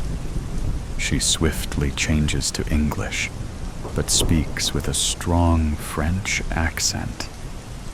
"The plane is ready for takeoff. We need you to return to your seat now and put your seatbelt on, please," she says in a firm but polite voice. "Pardon, mademoiselle. I really need to use the facilities. I will be out directly." I run the water in the sink to make my act convincing and hurriedly wipe my hands with just one paper towel, taking care not to use too many so that the necklace remains hidden in the dispenser. I drop the used paper towel in the wastebasket and then don my turtleneck and hoodie once again. With 2 layers on in the tiny, airless washroom, I am now sweating more than ever. No matter, I tell myself, taking a deep breath in an effort to remain cool. At least, I am no longer choking. My throat feels slightly better, although the turtleneck still irritates me. I quickly push open the door and return to my aisle seat, where I dutifully pull my seatbelt across my lap and try to appear cool and collected. The policeman approaches me, his shiny badge glinting in the morning sun streaming through the small windows. "Mr. Martin?" He pronounces Martin in the American way, rather than the way I prefer it. Martine. My passport says I am Lucien Martin, although it is not my real name. My passport, which is fake, says I am a French citizen. When in America, however, I have a California driver's license that proclaims me to be Luke Martin. I have deliberately chosen a name that is very common, both in French and English. In every aspect of my life, I need to blend in and remain unmemorable. "Yes," I answer politely. "Please stand up. We need to do a pat search on you." "Pat search?" I repeat indignantly. "What are you looking for?" I am not at liberty to say, but with the Patriot Act, we have the right to search any and all air passengers at will. The cop says firmly. "Patriot Act? Do you think I am a terrorist?" I say this quite loudly. I hear a collective gasp from my fellow passengers, who are understandably alarmed, hearing nothing other than the word terrorist. "I sincerely hope not, sir," the cop said smoothly. "Just doing my job." I let out a tremendous sigh. "Go ahead. Do your job. Pat away."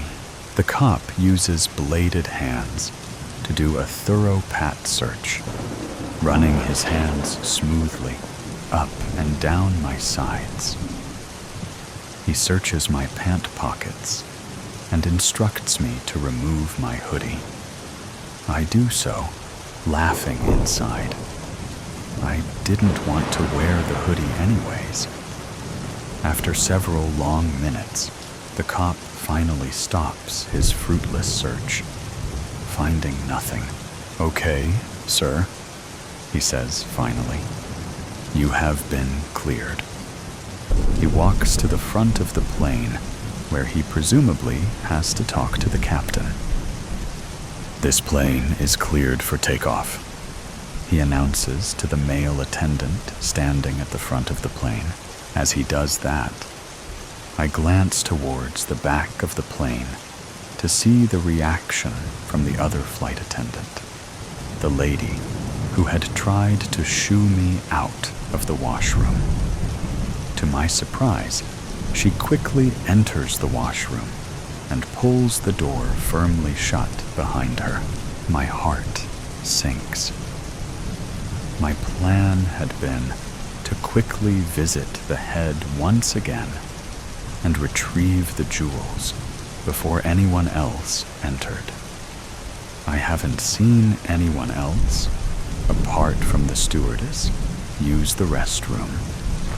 I have been carefully watching, in between dealing with the nosy policeman. Now, I pray it isn't too late. Several long moments pass, and the flight attendant finally exits the restroom. I quickly unbuckle my seatbelt and hurry back there. I frantically pull the door shut behind me and shove my hand into the narrow slot of the paper towel dispenser. I feel around with my fingers, my heart sinking. The necklace is gone. With shaking hands and fury coursing through my veins, I return to my seat. As I do so, I catch sight of the petite, blonde flight attendant who had entered the washroom before me. She gives me a Mona Lisa smile and tells me once again that I need to buckle my seatbelt and prepare for takeoff. I smile back and raise my eyebrows at her flirtatiously. "Certainly, mademoiselle. I'll buckle up right away. I can hardly wait to get to Paris." "But of course," she responds in her charming French accent. "Paris is the city of light." I vow to myself that once I reach Paris, I will tail the flight attendant and somehow try to overpower her, either by brute force or with my relentless charm. A gentleman jewel thief's job is never done, I tell myself. I need to retrieve the diamonds at all costs. They are my ticket to the good life. The plane's engine roars as if feels my strong determination. The giant silver bird speeds down the runway and triumphantly takes to the sky. At last, the blonde flight attendant moves down the plane's narrow aisle. She turns her head back towards me at the last moment and smiles mischievously. Mona Lisa no longer. "I hope you enjoy your flight, monsieur." Bon voyage. Jolt Bailey settled into his window seat. He watched other passengers navigate the aisle with their carry-ons. He saw a pretty young woman in sweats making her way toward him. He thought, "Where have I seen her?" He knew they hadn't met.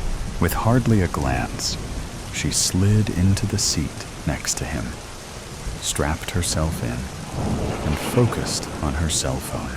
Bailey stared out the window at airport staff prepping the jet for takeoff.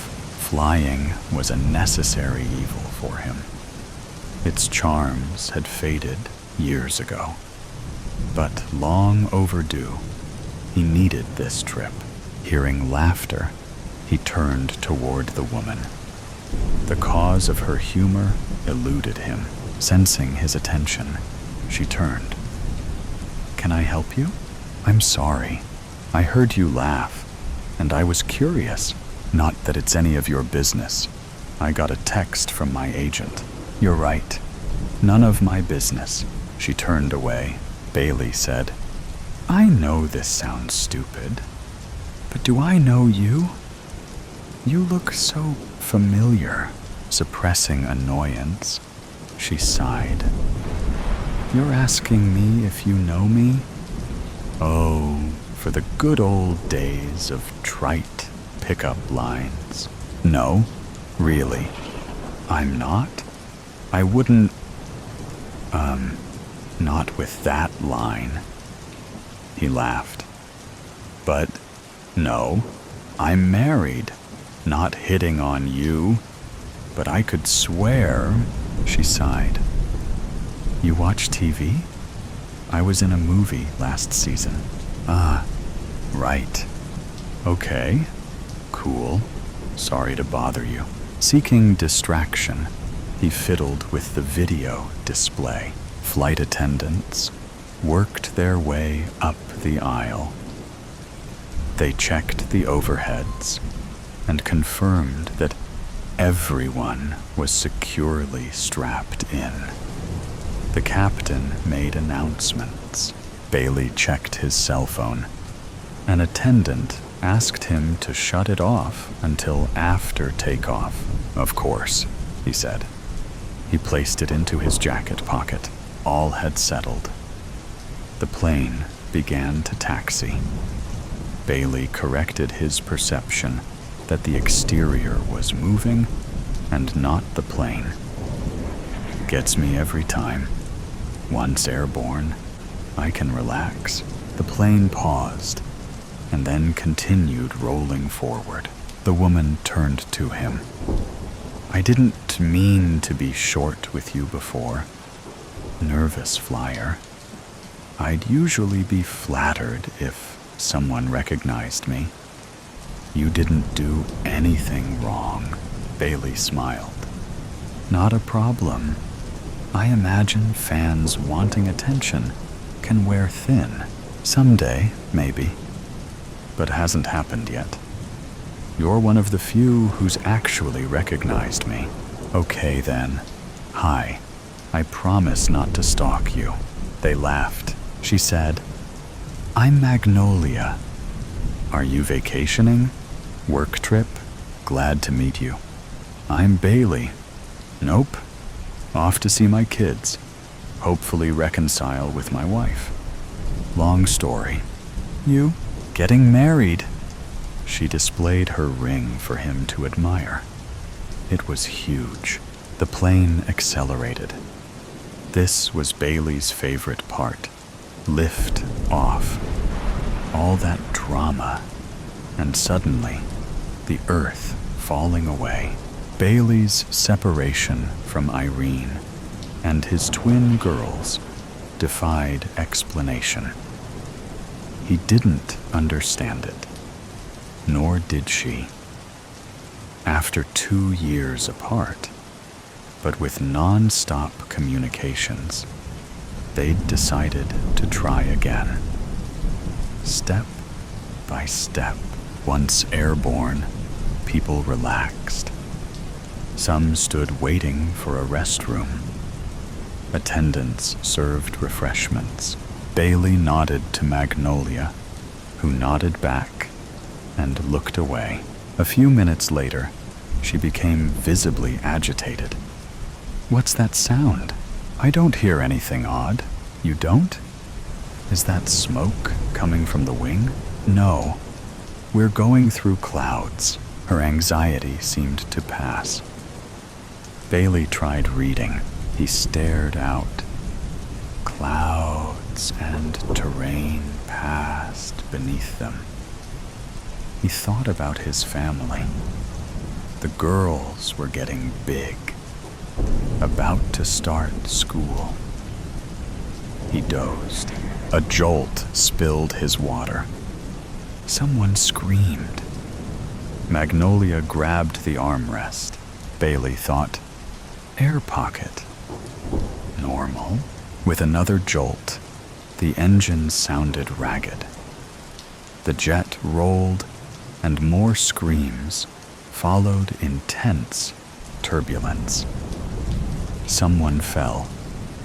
People braced themselves. The loudspeakers squawked noise, but no information. Bailey secured his seatbelt and saw Magnolia now crouched in a fetal position. Bailey touched her shoulder. "You okay?" she said. "Yes." "No." "No. I'm a mess. Can I do something?" "No. It's too late. There's nothing. No one." Barely able to hear her, he held her shoulder. She babbled. He said, "Talk to me. I can listen." She stared with wild eyes. The jolts increased. She gasped, "I doubt you." "You have no idea," he agreed. Holding his gaze, she leaned in. "My life's a shambles. I've hurt too many people, used them, betrayed their trust, ruined lives. I stole things." He tried to relate. "I'm no saint. You don't get it. Can't. Not talking about a lapse or some white lie, but a pattern. Committed crimes. Horrible." Looking down, she steeled herself.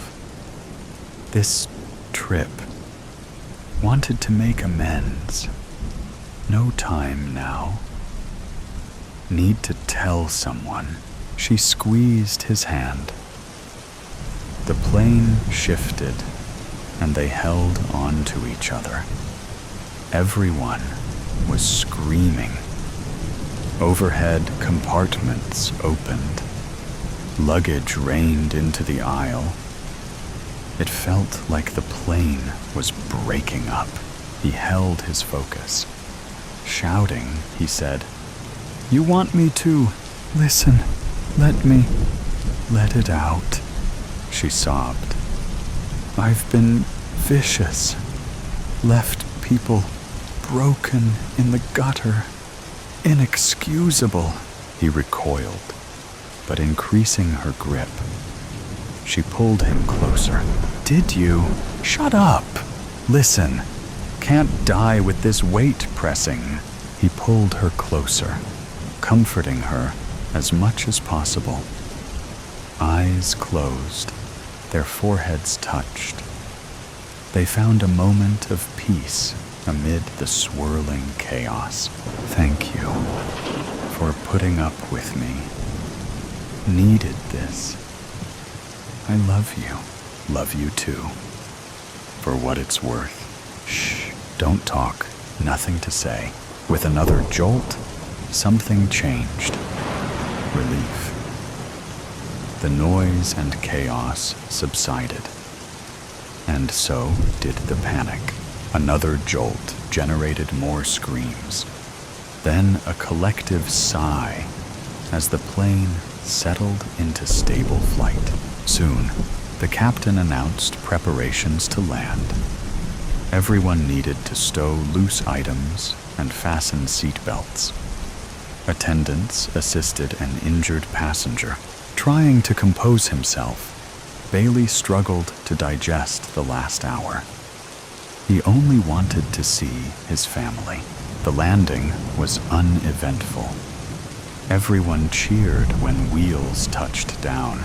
Passengers lined up to begin disembarking. Magnolia stood into the aisle. She didn't look back. Bailey joined the throng behind her. He touched her shoulder. She turned. He said, "I wanted to say about what happened back there." "Oh, that? Forget it. Acting 101. Just an exercise learned in improv class." Stunned, he said, "What?" "I made it up. I'm an actor. Get it?" It took a moment to comprehend what she'd said. Right. Of course. That was it. She turned away. They didn't speak again. He set his jaw and dug his fingers into the upholstery of the seat beside him. He shut his eyes. Who does that? Whatever she'd done, or not, they'd had a real moment. Two people bonded, healed. He didn't care about Magnolia's flaws or crimes, but calling that an acting exercise, Bailey felt violated. Whatever her crimes, this was worse. She's covering, hopes I won't say anything. Plausible deniability, my ass. Bailey reeled from the last hour. He'd never felt such intimacy. Her casual dismissing of it appalled him. Still jittery from the horrible flight, he felt empty. Acting 101? Really? What a load of crap. Passing the flight attendants and pilot at the exit, he thanked them. Once off the plane, they walked toward baggage claim, each playing the role of the strangers they were. Not enough distance. Descending on the escalator, he saw them and waved. His daughters broke from their mother and ran screaming to him. Each embraced a leg. Holding tight, laughing, Irene approached with a big smile. Embracing, they felt like family. Welcome back. How was your flight? Rough. But I'm here. I'm okay. She kissed him. I'm glad. They embraced again. Over Irene's shoulder, he saw Magnolia kissing her fiancé. Their eyes met. Smiling, she looked away. Bailey looked at her future husband. Poor sap. The crowd surged as the baggage carousel rumbled. He went to it and awaited his luggage. Reaching for his suitcase, he bumped into Magnolia, also reaching for his bag. He said, "This one's mine. Check the tag." She hesitated and stepped back. "You're right. Sorry." He hoisted the bag onto its wheels and walked to join his family. Nothing more to say. Late for rest. This story centers around death. I'm late, she thought, as she ran for the bus. Her friends would say that was her life's motto. Amelia scrambled on the bus, trying not to jostle anyone. She had been given a final warning about not getting to work on time, and knew her boss was serious. She was good at her job. But this city had over 2 million people. She could be replaced. In fact, she was one of many autopsy technicians who were employed at her job. She enjoyed working with her colleagues and liked working under her supervisor. The problem was, on top of being a natural procrastinator, she was in school full-time while working full-time. But this was her last semester. Her goal was to become an ME. She had always been interested in true crime as a kid and spent her free time watching the ID channel. Her first interest was in forensic science because she wanted to investigate crime scenes. But death and dead bodies never bothered her, and she started working in the morgue as an undergrad, which spurred her interest in forensic pathology. It was then that she learned she was gifted in reading corpses. All those years of hearing about petechiae, cyanosis, and lividity became useful. She could read bodies like a book.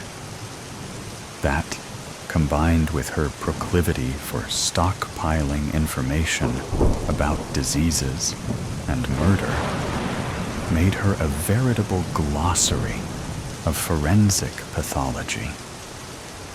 Amelia was well liked at work because she was knowledgeable and friendly. Plus, she had a great work ethic while at work. It was outside of work that she struggled with procrastination. She just struggled to stay focused. If she had an assignment to do that required research, she'd end up going down rabbit holes on a side topic that caught her eye.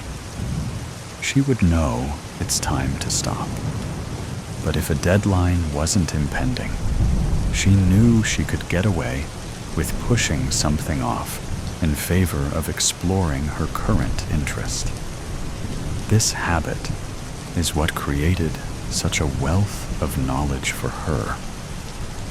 Unfortunately, it also made her have to do everything last minute or even late.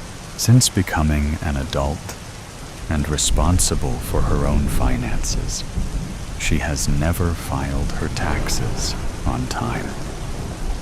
2 years in a row, she forgot altogether. To compensate, Amelia didn't get much sleep and often slept through her alarms. It was probably her body and brain's way to ensure she got enough sleep. Her boss didn't care how good of a worker she was if she continuously showed up late.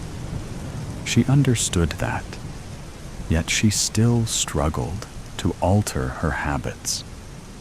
On top of that, she couldn't stay late because of her grad research. She had a thesis to finish and defend.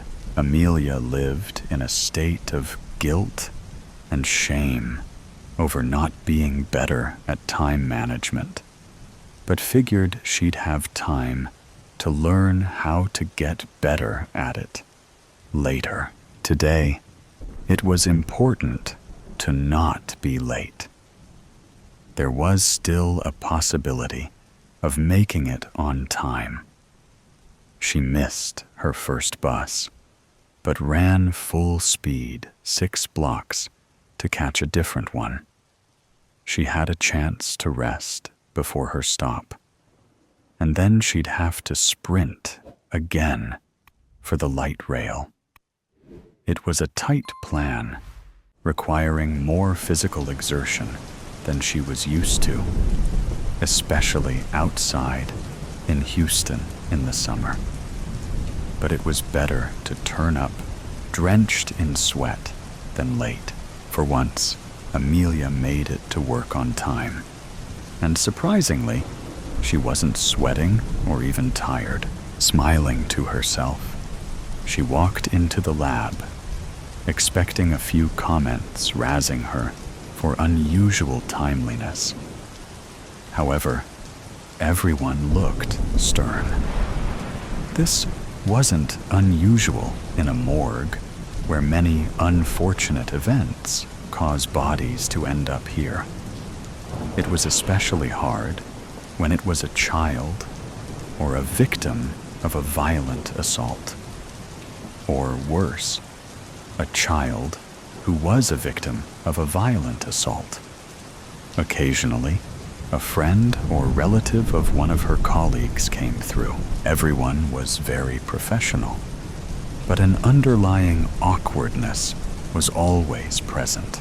Amelia approached the body they were centered around. She looked down at herself. Shock doesn't begin to describe what she felt. Confusion, of course, was also a dominant reaction. Was this a prank? The level of cruelty involved in doing something like this as a prank was beyond her comprehension. "What the fuck?" she yelled. For once, she was not late. And this is how they treat her. No one turned to look at her or even responded. "How the fuck did you do this?" Doubt started to flood in. She grew up in the foster system. Did she have a sister she didn't know about? Did she have a twin? "Who is this?" she yelled as her frustration and fear grew. Still, no one met her eye or replied. "When did she arrive?" her colleague Nate asked. "Half an hour ago," Mike, her supervisor, replied. For once, she was early. What the actual fuck, guys? "You are going too far," she screamed. She liked these people. How could they be so cruel? Was this supposed to be some kind of lesson for her extreme tardiness? Like an extreme example of what could happen if she continued living her life always running late.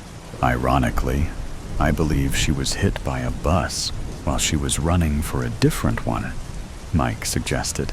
"Wow, death by bus," Angela quipped. "This is sick. It's not funny. Who is this?" she cried. Mike stepped back right into her, literally into her. It was slowly dawning on Amelia that this wasn't a prank. She looked down at the corpse that was obviously hers. She was dead. She was hit by a bus. It was unfathomable, but she still had a lot to do. "I don't think there is a need for an autopsy," Mike announced. Slowly, everyone turned away, and Amelia took the chance to step closer to her body. "Wait," she exclaimed. No one listened. Amelia remembered her last moments. She had gotten in an argument with a man near the bus stop. His attempt at catcalling was graphic and disturbing, and she told him, "Shut the fuck up, creep." He retorted with a comment suggesting she needed to be raped. "What the fuck is wrong with you?" Amelia demanded. "You're an uptight bitch who needs a good dicking down, whether you want one or not," he replied. "I don't have time for this," she mumbled to herself while looking around for help. She saw a cop car across the street and started to head that way. She had to pause because a bus was rapidly approaching her stop. The last thing she remembers is being pushed. "This was not an accident," she yelled at her colleagues. Desperation set in as she realized this would be recorded as an accident instead of the murder it was. Legally, it was probably manslaughter, but when you're the one killed, you feel murdered, not manslaughtered. Her colleagues continued to go about their business as Mike filled out the paperwork. "Please look again, Mike," she said as she peered over his shoulder. She watched him type the details, or her death, which she found the most surreal event of the day.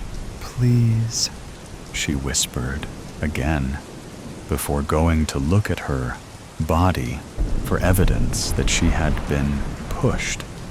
She needed someone to turn herself over. She even reached out herself, but in her non-corporeal state, there was nothing she could do. She cried tearlessly as she lost hope. I feel we should do something more for Amelia, Angela said.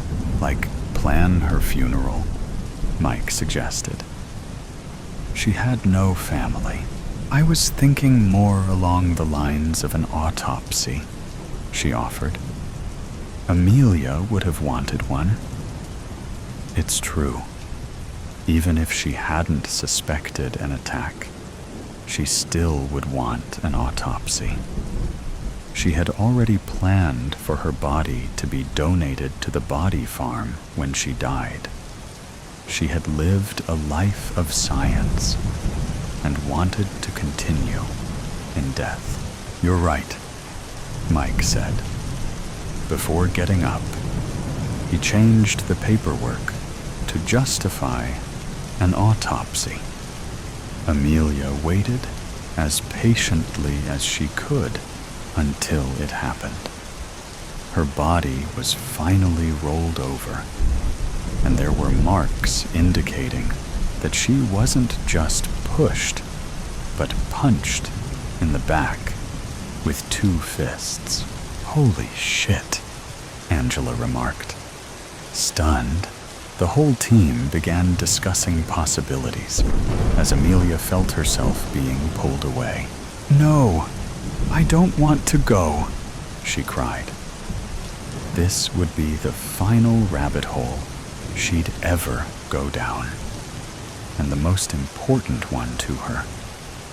She fought against this invisible force tugging her away because her interest was piqued. She had to know that they solved this crime. The cops needed to know to look at security cameras so they could find this guy. She physically felt like she was in a game of tug of war, with her soul being the middle of the rope. Finally, one last tug pulled her away. There's at least one place she could not be late for. Late for rest. This story centers around death. I'm late, she thought, as she ran for the bus. Her friends would say that was her life's motto. Amelia scrambled on the bus, trying not to jostle anyone. She had been given a final warning about not getting to work on time and knew her boss was serious. She was good at her job, but this city had over 2 million people. She could be replaced. In fact, she was one of many autopsy technicians who were employed at her job. She enjoyed working with her colleagues and liked working under her supervisor. The problem was, on top of being a natural procrastinator, she was in school full-time while working full-time. But this was her last semester. Her goal was to become an ME. She had always been interested in true crime as a kid and spent her free time watching the ID channel. Her first interest was in forensic science because she wanted to investigate crime scenes. But death and dead bodies never bothered her. And she started working in the morgue as an undergrad, which spurred her interest in forensic pathology. It was then that she learned she was gifted in reading corpses. All those years of hearing about petechiae, cyanosis, and lividity became useful. She could read bodies like a book. That, combined with her proclivity for stockpiling information about diseases and murder, made her a veritable glossary of forensic pathology.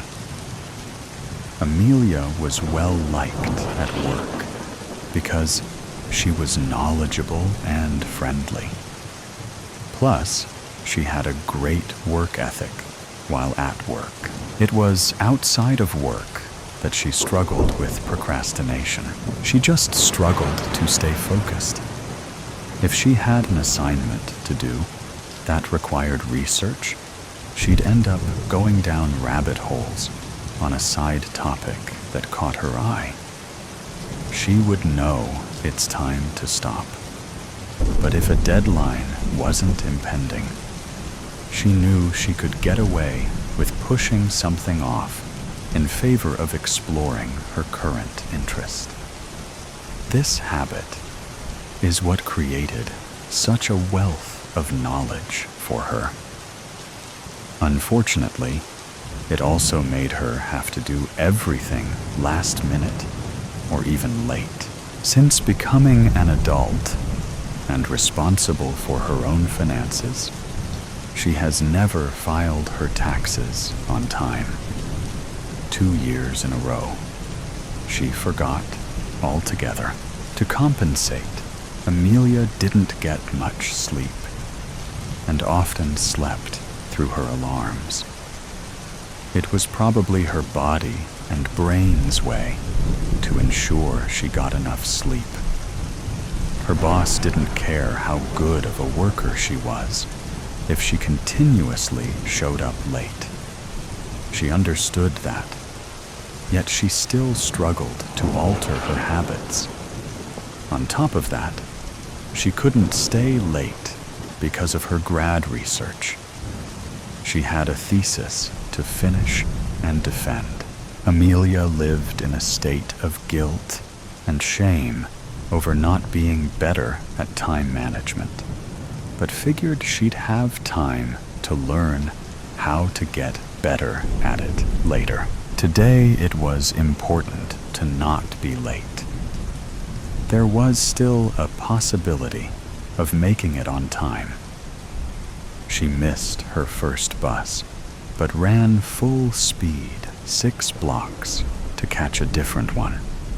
She had a chance to rest before her stop, and then she'd have to sprint again for the light rail.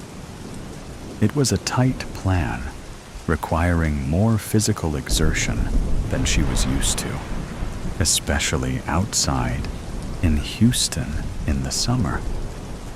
But it was better to turn up drenched in sweat than late. For once, Amelia made it to work on time, and surprisingly, she wasn't sweating or even tired. Smiling to herself, she walked into the lab, expecting a few comments razzing her for unusual timeliness. However, everyone looked stern. This wasn't unusual in a morgue where many unfortunate events cause bodies to end up here. It was especially hard when it was a child or a victim of a violent assault, or worse, a child who was a victim of a violent assault. Occasionally, a friend or relative of one of her colleagues came through. Everyone was very professional, but an underlying awkwardness was always present. Amelia approached the body they were centered around. She looked down at herself. Shock doesn't begin to describe what she felt. Confusion, of course, was also a dominant reaction. Was this a prank? The level of cruelty involved in doing something like this as a prank was beyond her comprehension. "What the fuck?" she yelled. For once, she was not late. And this is how they treat her. No one turned to look at her or even responded. "How the fuck did you do this?" Doubt started to flood in. She grew up in the foster system. Did she have a sister she didn't know about? Did she have a twin? "Who is this?" she yelled as her frustration and fear grew. Still, no one met her eye or replied. When did she arrive? Her colleague Nate asked. Half an hour ago, Mike, her supervisor, replied. For once, she was early. What the actual fuck, guys? You are going too far, she screamed. She liked these people. How could they be so cruel? Was this supposed to be some kind of lesson for her extreme tardiness? Like an extreme example of what could happen if she continued living her life, always running late. Ironically, I believe she was hit by a bus while she was running for a different one, Mike suggested. Wow, death by bus, Angela quipped. This is sick. It's not funny. Who is this? She cried. Mike stepped back, right into her. Literally into her. It was slowly dawning on Amelia that this wasn't a prank. She looked down at the corpse that was obviously hers. She was dead. She was hit by a bus. It was unfathomable, but she still had a lot to do. I don't think there is a need for an autopsy, Mike announced. Slowly, everyone turned away, and Amelia took the chance to step closer to her body. Wait, she exclaimed. No one listened. Amelia remembered her last moments. She had gotten in an argument with a man near the bus stop. His attempt at catcalling was graphic and disturbing, and she told him, "Shut the fuck up, creep." He retorted with a comment suggesting she needed to be raped. What the fuck is wrong with you? Amelia demanded. You're an uptight bitch who needs a good dicking down whether you want one or not, he replied. I don't have time for this, she mumbled to herself while looking around for help. She saw a cop car across the street and started to head that way. She had to pause because a bus was rapidly approaching her stop. The last thing she remembers is being pushed. This was not an accident, she yelled at her colleagues. Desperation set in as she realized this would be recorded as an accident instead of the murder it was. Legally, it was probably manslaughter, but when you're the one killed, you feel murdered, not manslaughtered. Her colleagues continued to go about their business as Mike filled out the paperwork. Please, look again, Mike, she said as she peered over his shoulder. She watched him type the details, or her death, which she found the most surreal event of the day. Please, she whispered again, before going to look at her body for evidence that she had been pushed. She needed someone to turn herself over. She even reached out herself. But in her non-corporeal state, there was nothing she could do. She cried tearlessly as she lost hope. I feel we should do something more for Amelia, Angela said. Like plan her funeral? Mike suggested. She had no family. I was thinking more along the lines of an autopsy, she offered. Amelia would have wanted one. It's true. Even if she hadn't suspected an attack, she still would want an autopsy. She had already planned for her body to be donated to the body farm when she died.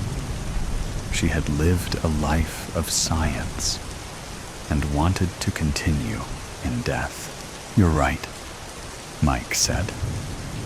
Before getting up, he changed the paperwork to justify an autopsy. Amelia waited as patiently as she could until it happened.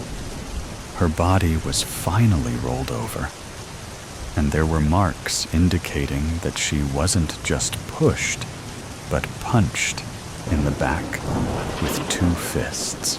"Holy shit," Angela remarked.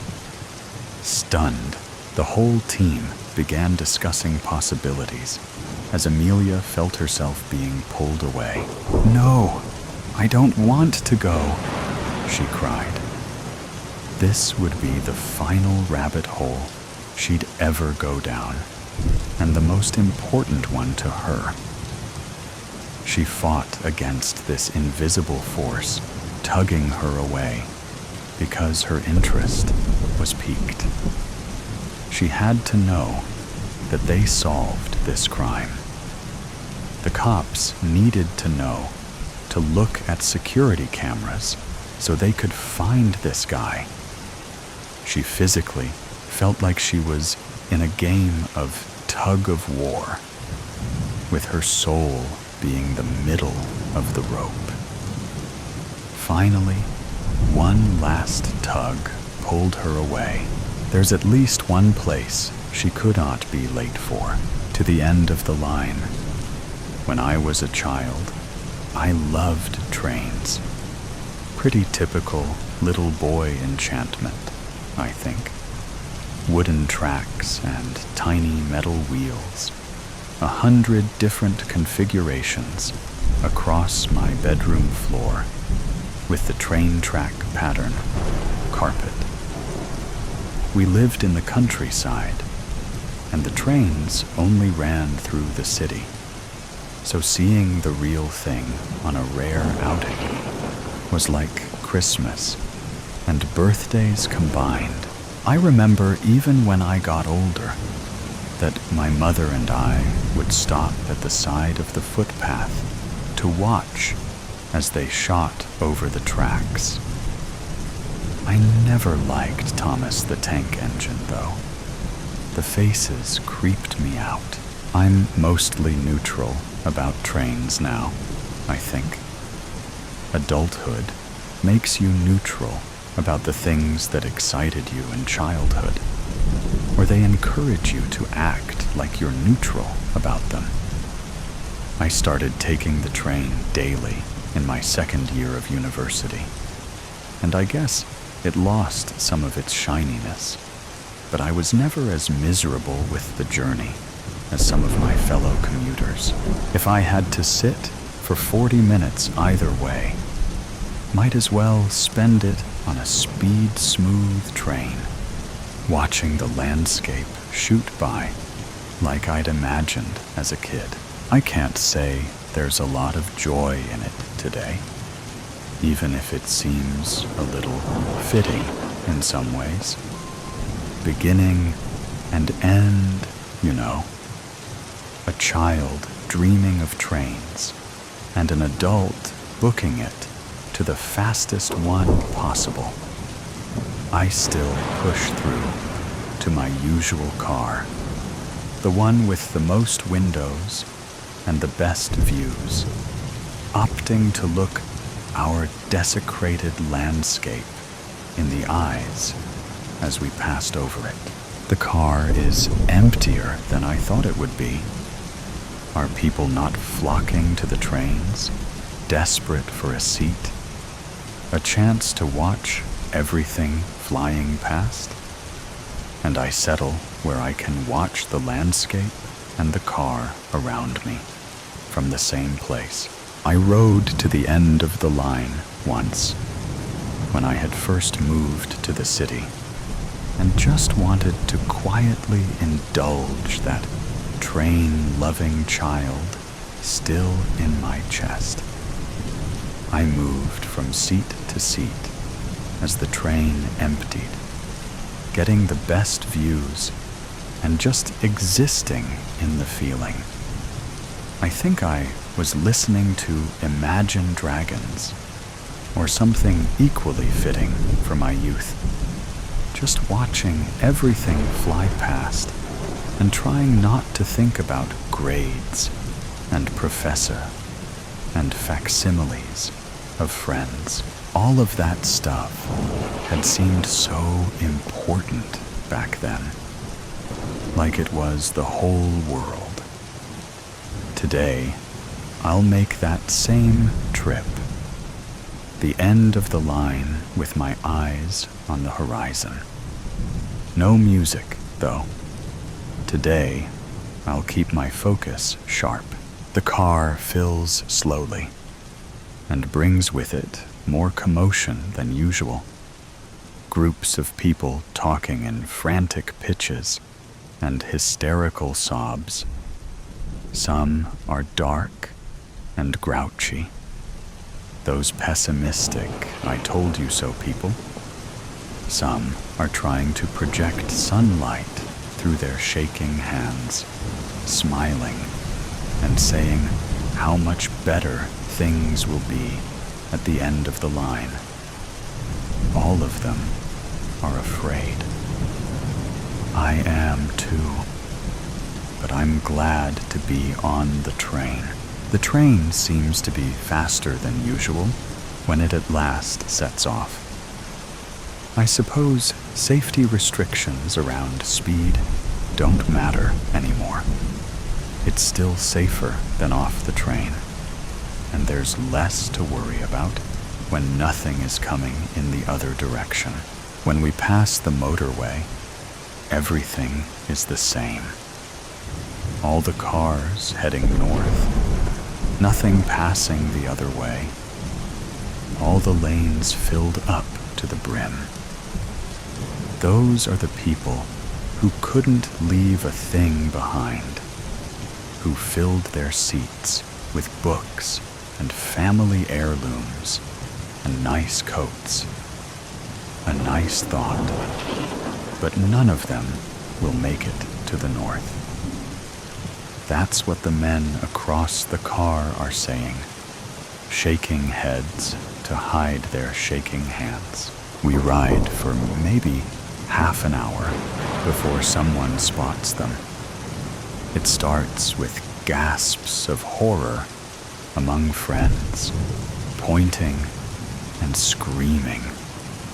Then a child crying uncontrollably in one of the further cars. There are packs of them on the highway, stopping the cars and creating barricades to capture as many drivers as possible. A few of the trucks and four-wheel drives manage to push their way off the asphalt and rattle down onto the grass, careening wildly into any direction that is away, for any dwindling possibility of safety. Some of them make it, but even then, that's only for now. We've seen enough now to know that the carnage will only grow. We all know that the North isn't going to be safe for much longer either, but trains are good for running. We can leave it behind for a little while. They don't go after the electric cars, someone pointed out a few weeks into the first attack, drawn to the noise of the gas guzzlers maybe, or the stink of the exhaust. Back then, the attacks were still distant enough that you could brush that off as propaganda from parent to child. A myth to encourage quiet voices and regular bathing. But it went from an unreal kind of warning to a stark reality, with patrols in the streets and locked doors and halting economy. Then the conspiracy theorists reasoned it was government propaganda, some kind of leftist agenda to keep the gas cars off the streets. But then the patrols all got turned, and then nobody really felt safe enough to joke about it anymore. They were saying this city would be the first to go. It looked like something out of a movie from 2014 that teenagers watched religiously, swearing up and down that it wasn't just some dark fiction, but a prediction of the future. This was where we were heading. Kind of ironic, because everyone ignored them, even though the main character of every movie was a teenager being ignored. I guess there were plenty of warnings. We were still all so late to pack up and leave. I guess I felt like it was a weird thing to do alone. Great timing, social anxiety in the midst of the apocalypse. But even now on the train, everyone's in a group. Those teenagers' girls hyperventilating with their Stanley drink bottles by the windows. Those elderly folks joining wrinkled hands and sharing memories they're grateful for in the aisle seats. The grizzled old men trying to pretend they don't care about each other when they'd waited for the others to leave, risked their lives in doing so. They're always in groups in the movies too, even if only so one of them can get infected and traumatize the rest of them. Maybe I shouldn't have moved so far away. I would at least have my mother then, probably disturbingly nonchalant about the whole deal. As infected numbers grew and showed in increasingly graphic fashion on the evening news, "They won't get us," she would be saying, maybe doing some knitting or embroidery or something equally casual. "They're still people," I would say. My train sets wouldn't be out anymore, but I'd still have them, tucked into an old wooden chest. Maybe I'd be sitting on it, gravitating to them as I gravitated to everything from childhood. And when it came to the north, when the screams were heard without turning on the TV, I wondered if she'd show fear then, or simply lock the door and light the fire. I probably could have unlocked the door with black in the whites of my eyes, crawling up my veins, sobbing hideous ichor as the infection twisted my brain, begged me to find a new vessel, begged me to become that which I'd been running from.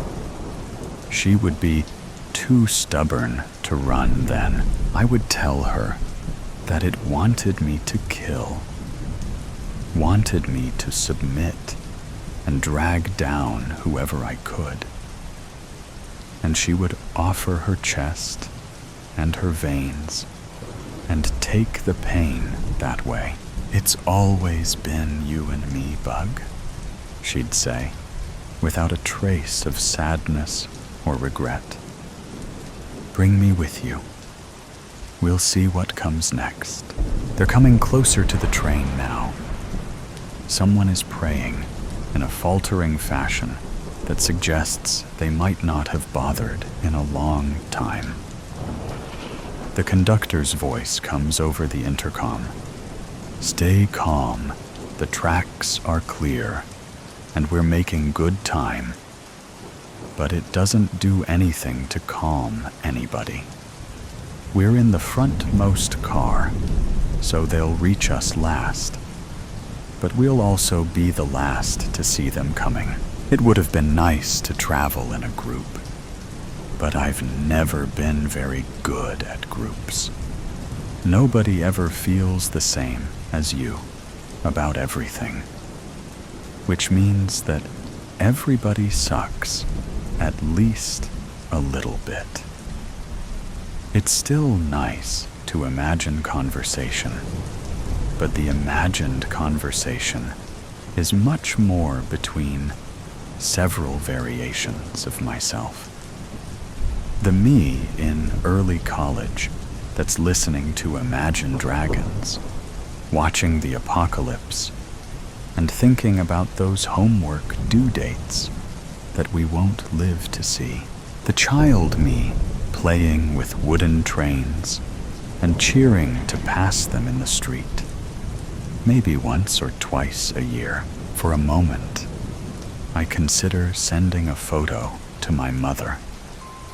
Consider asking her if she would want to be infected if it was me, or if I should roam with the pack and see her later. We haven't been talking much lately either. She sends me a link to Facebook sometimes, and I send her a picture of the meal I door-dashed sitting in a dirty pan. I don't know how to segue into asking how she wants me to die. There's a fresh wave of screaming and sobbing, twice the finality of anything else. And it takes me a moment to realize it's coming, not from another car, but from the very front, where the conductor sits. I brace myself before the impact, but it's not any use. The train flips over itself. Something left on the tracks, probably, or the metal itself chewed and twisted away. Everyone is screaming, and we all tumble over each other as the car tumbles and glass smashes in all directions. Some people huddle further into the rubble as if they could ever stay hidden. Some pick themselves out, bleeding and shattered, and try to run. I've come to terms with the inevitable. I don't think anyone can run or hide. I think this is it. But I got to have one last ride on my way to the end. January 21st. It was another one of those days. The rain was pouring down like iron sheets. The train had come half an hour late, and I had lost my wallet in the station bathroom. In moments like these, you truly wonder whether a higher power was out to get you. When the train finally pulled up at 1:30, I glared it down. Most people would have been blown away by the pristine white sheen, the unnatural silence of the engine, or the blast of sub-zero aircon that streamed out of the open doors. But not me. 21 years of life had taught me enough about the world. I trudged onto the carriage at the end and plopped myself down on the backmost seat. If I had been just 10 years younger, no, even 2 months younger, I might have enjoyed the richness of the leather or the antique smell of the wooden armrests. But I wasn't the young fool that I once was. As we slowly pulled out of the gloomy building, I finally let out the breath I had been holding in all day. I knew where I was going, of course. I knew what I was going to do. Even without the map pasted on the chair in front of me, I knew the name of my destination in my bones. Sunset Station, where my path ended.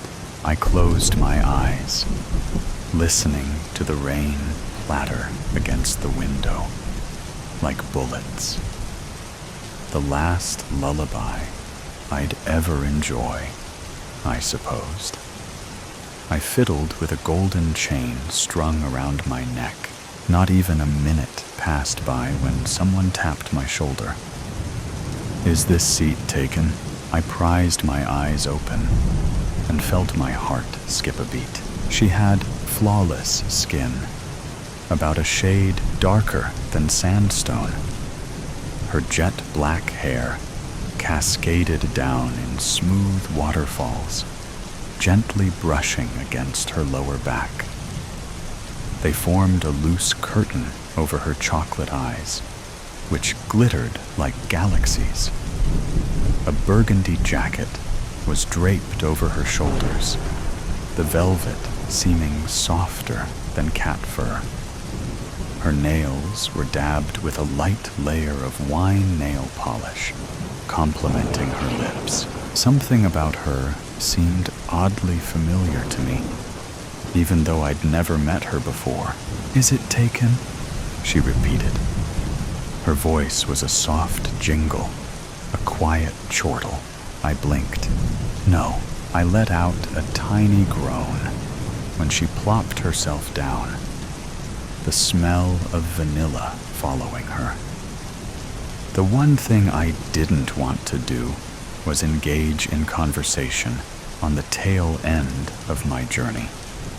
So of course, it was the first thing that happened. We sat in silence for a while, the pinging of the bullets of rain making the only sound in the carriage. I glanced out the window and heaved a sigh. The same flooded fields, dreary hills, the same ashen sky. I guess it wasn't much to miss. The speakers crackled to life, interrupting my train of thought. Welcome on board the Destiny Line. The next stop is Sunset Station, where this service ends. Sunset, sunset, sunset. Are you going to Sunset Station? The woman asked. I started and silently cursed myself. Oh, yes, I am. Didn't mean to disturb you. I chanced a glance at her face again. Where had I seen her before? A wide grin spread, flashed across her rose lips. That's splendid, she purred, blatantly ignoring all of the subtle hints I was dropping. As if on cue, she swiveled towards me. I heard there's a beautiful, ethereal wooden bridge there that overlooks a waterfall. You planning on going? My journey ends there. I didn't bother elaborating. She tilted her head, studying me as if I were a helpless guinea pig. I hated that, the way her brown eyes drilled right through me and came out the other side. There was something off about her. I just couldn't place my finger on what it was. Why did it all seem so eerily familiar? So you have gone there before, she pressed, her breath the sickening smell of peppermint. Surely you must have gone there with someone else. Yes. The word slipped out of my mouth like an eel slipping out of wet hands. How delightful, she exclaimed with a sharp giggle. I did too. Who did you go with? The question was a wrecking ball. Who? Her voice was a gong, the words, the beats ringing in my mind. My fiancé. Her stare was like a magnet, drawing out the words from my lips. Or, at least, she was. My voice was dark and bitter. What business do you have with my life? I'm only interested in my own life. She stared at her palms. At least, I hope I am. Something happened to me, and I need your help in making sense of it. That struck a chord with me. I'm sure you loved her, as I once did to my boyfriend. She was the fire to my ice, the black to my white, The day to my night, the sun to my moon, the joy to my grief, the good to my evil, the hope to my grief, the solace to my rage, the life to my death. We were worlds and eons apart, but we were perfect together. Every second I spent with her was an hour of paradise. The ground she stepped on was kissed by God. She was my Polaris when I was sailing across the ocean of my life. A single teardrop crept down my cheek, the hot scar of the past. She's dead now. Since when? Since 2 months ago. Died in a tragic accident. I coughed and started fiddling with the chain again. Something flashed in the woman's eyes. Car crash, shattered spine. Her voice sounded like an autumn breeze, hiding the cold of winter in the warmth of summer. Dead in the night of the 21st of January. Each word she spoke sent flashes of red across my vision. Gray Malibu came out of nowhere. Yeah? I narrowed my eyes at the woman. How did you know? My boyfriend knew someone who died on the 21st in a car crash as well. She cleared her throat. How did you meet her? At a university. We both majored in criminology. We matched each other's cautiousness and prudence. And you studied in criminology as well. Met him when I was an undergraduate. It's funny, really, how similar our two stories are. It truly was. She turned to me again, scanning me up and down. What aren't you telling me? What do I have to tell you? The real question is, what aren't you telling me? Sighing, she murmured, I'm trying to find out why my life took a turn for the worse 2 months ago. And now, suddenly, this morning, I woke up to find that no one knew me, and the world's colors were bleached. So please, I need your help. Her lips were truly interesting. The way they pursed. They were perfectly arched, like Cupid's bow. Where had I seen them before? What do you need my help with? On the day of the accident, what were you feeling? Grief. Are you sure? What kind of question is that? Of course I was. Again, are you sure? What are you implying here? I spat, clenching my fists. I hated her so much then. The way she never flicked her eyes off of me for 1 second. What I'm saying, she continued, is that you and I both know that you felt something else that night. Guilt. Her voice was the buzz of a beehive. I doubt most people would have liked it. I swear, though, I heard it somewhere before. In the distance, the train began to whistle. I chanced a glance out the window. The rainy plains had been blotted out by a black tunnel.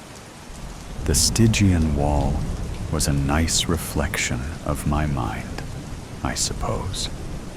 All aboard the Destiny Express. Yes, I snarled. I felt guilty. I felt guilty because we'd been arguing right before she ran out of the house. I tried to call her back. She didn't even look. Before she dashed across the road, something clicked inside my head. But you knew that already. didn't you? Goosebumps spread across my arm when she nodded. The hazy puzzle was slowly getting clearer. What were you arguing about? Why would I think it would be better for both of us if you stop hiding the truth, she interrupted. So, I'm going to ask again. What were you quarreling about? I'm sorry. Those deep brown eyes weren't galaxies. That was my mistake. They were black holes, sucking in everything. I was confronting her about what I saw that afternoon. My voice was black ice. I came home early, and I discovered that there were 2 other people in the house, being intimate with each other. The man, I still don't know who. The woman? Well, needless to say, I did know who it was. I shuddered. She nodded again, slower this time. What did she say to you when you confronted her? That I didn't really love her? That I never really did? That I was exploiting her for money? Were you? Well, I filched the occasional penny or 2. I winced under her glare. Fine. I forced her to pay for my tuition fees. She has so much money that she doesn't know what to do with it anyhow. Might as well put it to good use. I toyed with my golden chain again. The woman didn't seem to agree with me, but she moved on. All right. I think you've helped me clear up a lot of problems now. Before I could heave a sigh of relief, she continued. But there's still one last question I want to ask you. What could that be? I started rubbing my fingers against the golden chain. The chain had the dull, tingling smell of iron. Just like something else. Something Darkware. Where were you at the moment of the accident? Shadows gathered around her eyes. I told you already.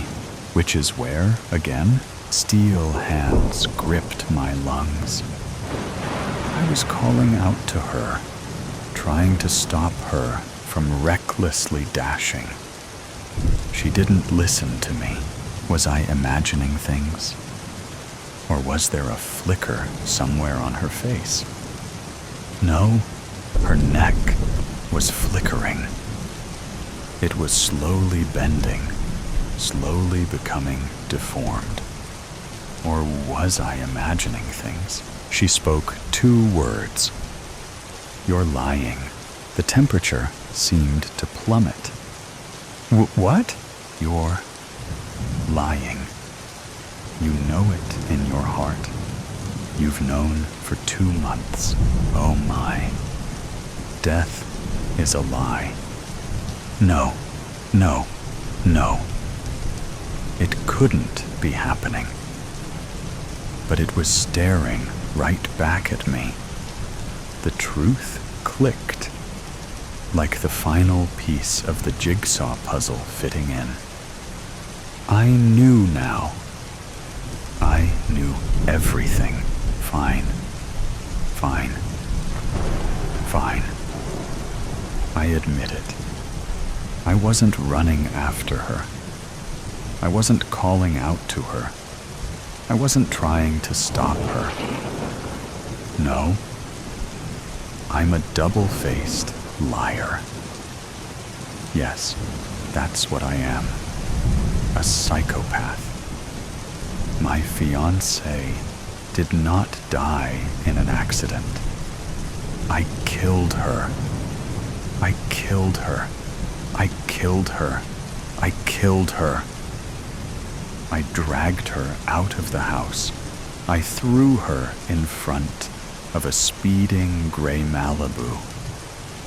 Oh, I watched her die. I knew it in my bones. Oh, then what are you? how are you here, haunting me to my very last day? Why have you come back? Why? Are you even real? That, she whispered. You will never know. You have lived 2 months in anguish because I never truly left you. Every hour of your life has felt like a tortured second crawling by. Just look at what's hanging from your neck, the golden mark of Cain. I tore it off the chain and pressed it against my face. No, forgive me, please. Tears streamed down my face, a waterfall of guilt. I'll do anything. The train came to a stop at the station. Sunset. The end of the line. Oh, her smile. I hated her smile. The way they were draped over the fury within her. She glanced out the window, out of the station, out of the world. I followed her gaze at the bridge overlooking the waterfall, where it all began. There's always a way out. She stood up. How horrible she looked. The way her head was tilted to the side, almost as if her spine was broken. I trust you'll know what to do. Goodbye, Daigel. She stepped off the train. The unwritten pages. 37 minutes after getting off the Route 19 bus, Bronwyn Miller realized her mistake. The familiar weight against her hip had disappeared because her leather-bound diary, which was her 3-year companion, wasn't there. Her fingers instinctively searched for the familiar worn cover, but discovered just the empty pocket of her oversized cardigan. She abruptly paused on the sidewalk while whispering, "No, no, no," mentally retracing her steps. The last places she visited before reaching the current sidewalk included the coffee shop and the bus stop, followed by the bus ride. She remembered having her diary at the bus stop with her, where she wrote during every wait because it had become her routine. The diary wasn't just any journal. The diary held all her unfiltered thoughts and secrets for 3 years, which she never expressed out loud. This was Bronwyn in her true form, without her deliberate public image. She started running back toward the bus stop, which was 6 blocks away. How likely was it for her diary to remain undisturbed on that bench in a city of 4 million, 0, as it turned out? An elderly woman sat on the bench and fed pigeons, while no leather-bound book appeared in sight. She knew that it was gone and felt a strange emptiness inside. Bronwyn reached the point of thinking the situation wasn't as terrible after 3 days passed. Someone had probably thrown it away. Bronwyn confirmed the transit authority had no records of anyone turning in her diary. Then came the notification. Bronwyn received a phone notification while she was working. A new email with the subject line, "I think this belongs to you?" A link represented the entire email, which lacked any other content. Upon clicking on the link, a basic blog titled "Pages Found" appeared on the web page, showing its first post created earlier that morning. Sometimes I wonder if anyone would notice if I disappeared. Mom would, obviously. But would she be sad or just inconvenienced? She spent so many years being disappointed in me that maybe it would be a relief. I think about disappearing a lot lately. Not dying, just vanishing. Starting over somewhere. No one knows the Bronwyn who always messes up. Her heart stopped. She'd written those words just last week, following her argument with her mother. The words matched exactly with her diary entries, which she had written by hand. As she scrolled through the page, she discovered 3 new entries, which contained her personal reflections written during the past month. The content hasn't reached extreme damage yet, but it's personal enough to make her feel exposed. At the bottom of the page was a comment box, and above it, a message. Bronwyn, if you're reading this, comment here. We need to talk about what you wrote on your remaining pages. She didn't sleep that night. She kept refreshing the blog compulsively while watching another entry show up. I had that dream again, where I'm giving my presentation and realize I'm completely naked. Dr. Winters says it's about vulnerability, about my fear of being exposed. How ironic is that? I pay someone $200 an hour to tell me I'm afraid of people seeing who I really am. Maybe she's right, though. I've spent so much energy crafting this competent, put-together version of myself. What would happen if people saw the real mess underneath? After hours of intense deliberation, Bronwyn typed the words, "This is private. Please stop posting my words. What do you want?" The response came within minutes. "Meet me tomorrow, 3 p.m. The bus stop where you left it." Bronwyn arrived at 2:45, her hands shaking. Before going to the meeting, she instructed Martha about her location and insisted that Martha call the authorities if she failed to report back by 3:30. At exactly 3 o'clock, her phone buzzed with another link. "I see you, Bronwyn. I've been watching you for a while now, even before I found your diary. You take this bus every Tuesday and Thursday. Look to your left, at the cafe across the street." Through the cafe window, she could see a figure holding up what appeared to be her diary.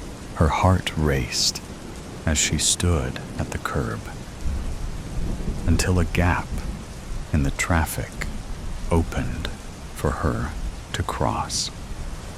Bronwyn identified the figure sitting at the window table as she walked closer. "Eliza," she said in disbelief. Bronwyn's quiet marketing co-worker, Eliza Chen, sat down reading Bronwyn's diary. "Why?" was all Bronwyn could manage. Eliza pushed the diary toward her. "I found it. I opened it to find out whose it was.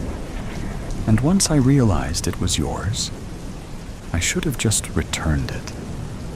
But then I read a bit more." She paused. "You wrote about feeling invisible, about no one really seeing you." So you tracked me down to publish my personal feelings on the internet? Bronwyn hissed, her face flushed, as she confessed that she knew what she did was wrong. But I recognized myself in your words. That feeling of being invisible, together with the necessity to hide behind a facade. My intention was to demonstrate that someone truly saw you and listened to what you said. You thought what? That I'd be grateful? Bronwyn snatched up her diary and held it close against her body. Eliza didn't know what thoughts she had and looked down. I've taken the blog down.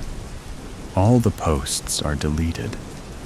Your words made me feel connected to you. My whole life, I've felt as though no one would even realize I was gone. What you did was a violation, Bronwyn stated firmly. You had no right. I know. I'm sorry. Eliza spoke once more when Bronwyn began to walk away. There's something else you should know. On page 43, you stated that you haven't encountered anyone who truly understood your feelings. That's not true, Bronwyn. You're not alone. That doesn't make what you did okay. I know, Eliza said quietly. Bronwyn opened her diary to a blank page and started to write as she walked towards the bus stop. Today, I encountered the person who discovered my diary. I discovered that it was Eliza from work who found my diary, rather than a creepy stranger. Eliza expressed her connection with me through the words I wrote. I remain angry, yet feel uneasy about how someone who barely existed to me understood me so well. Eliza mentioned my writing. You possess exceptional writing skills, she remarked. This memory took me back to my creative writing professor during my sophomore year, before I changed my major to business, because my father considered business more practical. These pages represent the sole place where I've openly revealed my desire to write a novel. A week later, Bronwyn found a sealed envelope on her desk with a handwritten note. I understand if you decide never to speak to me again. If you ever do, I must inform you that I have begun writing too. Putting the invisible parts on paper sometimes helps people understand them better. E. That evening, she flipped to page 43 of her diary. I question whether there exists another person who experiences this same sensation of ghosting through their own existence. At times, I feel I could yell in a packed space without anyone listening to me. On Monday, Bronwyn took her usual bus. Eliza occupied the back seat as she wrote notes into her little notebook. Their eyes met briefly before Eliza quickly looked down. Bronwyn took the vacant seat next to Eliza. I got your note. I was sincere when I apologized, Eliza answered, with a voice so faint it was nearly inaudible. What are you writing? Bronwyn asked. Just thoughts. Nothing as eloquent as your words. Your words reveal things that otherwise stay hidden, Eliza resumed. Reading your diary felt as though someone had expressed my inner emotions in words. Bronwyn acknowledged that her actions were still wrong, while showing less anger. I know. After discovering your diary, I started writing my thoughts down myself. The act of writing my thoughts down became helpful after I read your January entry. Writing feels like breathing underwater because you discover air in an environment meant to choke you. Yes, your diary entries reminded me of your desire to write a novel one day. This story is about all the characters you've been imagining since childhood. Bronwyn felt her face flush. Those were private dreams she'd almost forgotten. Eliza said softly, "You know that you can do it." Your diary entries read like literature already. The bus came to a halt at its regular destination for Bronwyn. She decided to remain seated instead of exiting as the bus started moving. 6 months later, Bronwyn sat across from Eliza at their regular cafe table by the window, the same table where they'd had their confrontation. Bronwyn declared, "I finished it," while pushing the manuscript toward Eliza across the table. "All thanks to you." Eliza picked up the stack of papers, reading the title page. The Unwritten Pages by Bronwyn Miller. Their initial coffee meetings, which started cautiously, developed into both a genuine friendship and a creative partnership. They gathered every Tuesday evening to write, with Bronwyn working on her novel, while Eliza focused on poetry. Bronwyn announced, after taking a sip of her coffee, that she planned to send her manuscript to the literary agent they met at the writer's workshop. Eliza remarked on the strange way things come together. "The moment that brought us together happened because you left your diary on the bus stop." Bronwyn joined in with a playful grin, saying, "You were such a creepy stalker. I prefer to think of myself as the universe's extremely flawed messenger." Eliza's expression grew serious. "What drove me to give you back your diary was something you'd written about your dream to write a novel, but your fear that no one would want to hear your voice. Your diary entry revealed your dream of becoming an author, yet your fear held you back. I came to understand that I was reading the thoughts of an individual who possessed valuable insights, but doubted anyone would listen to them." That night, Bronwyn opened her original diary and flipped to the last page where she started writing a new entry following her confrontation with Eliza. She went back to read her thoughts from 6 months prior. "I don't know if I'll ever fully forgive her, but today I understood something. The experience of being truly seen can evoke simultaneous feelings of fear and awe."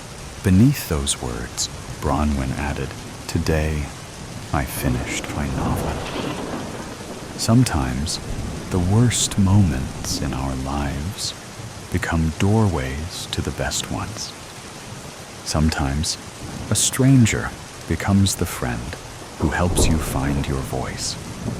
And sometimes being seen is exactly what you needed all along.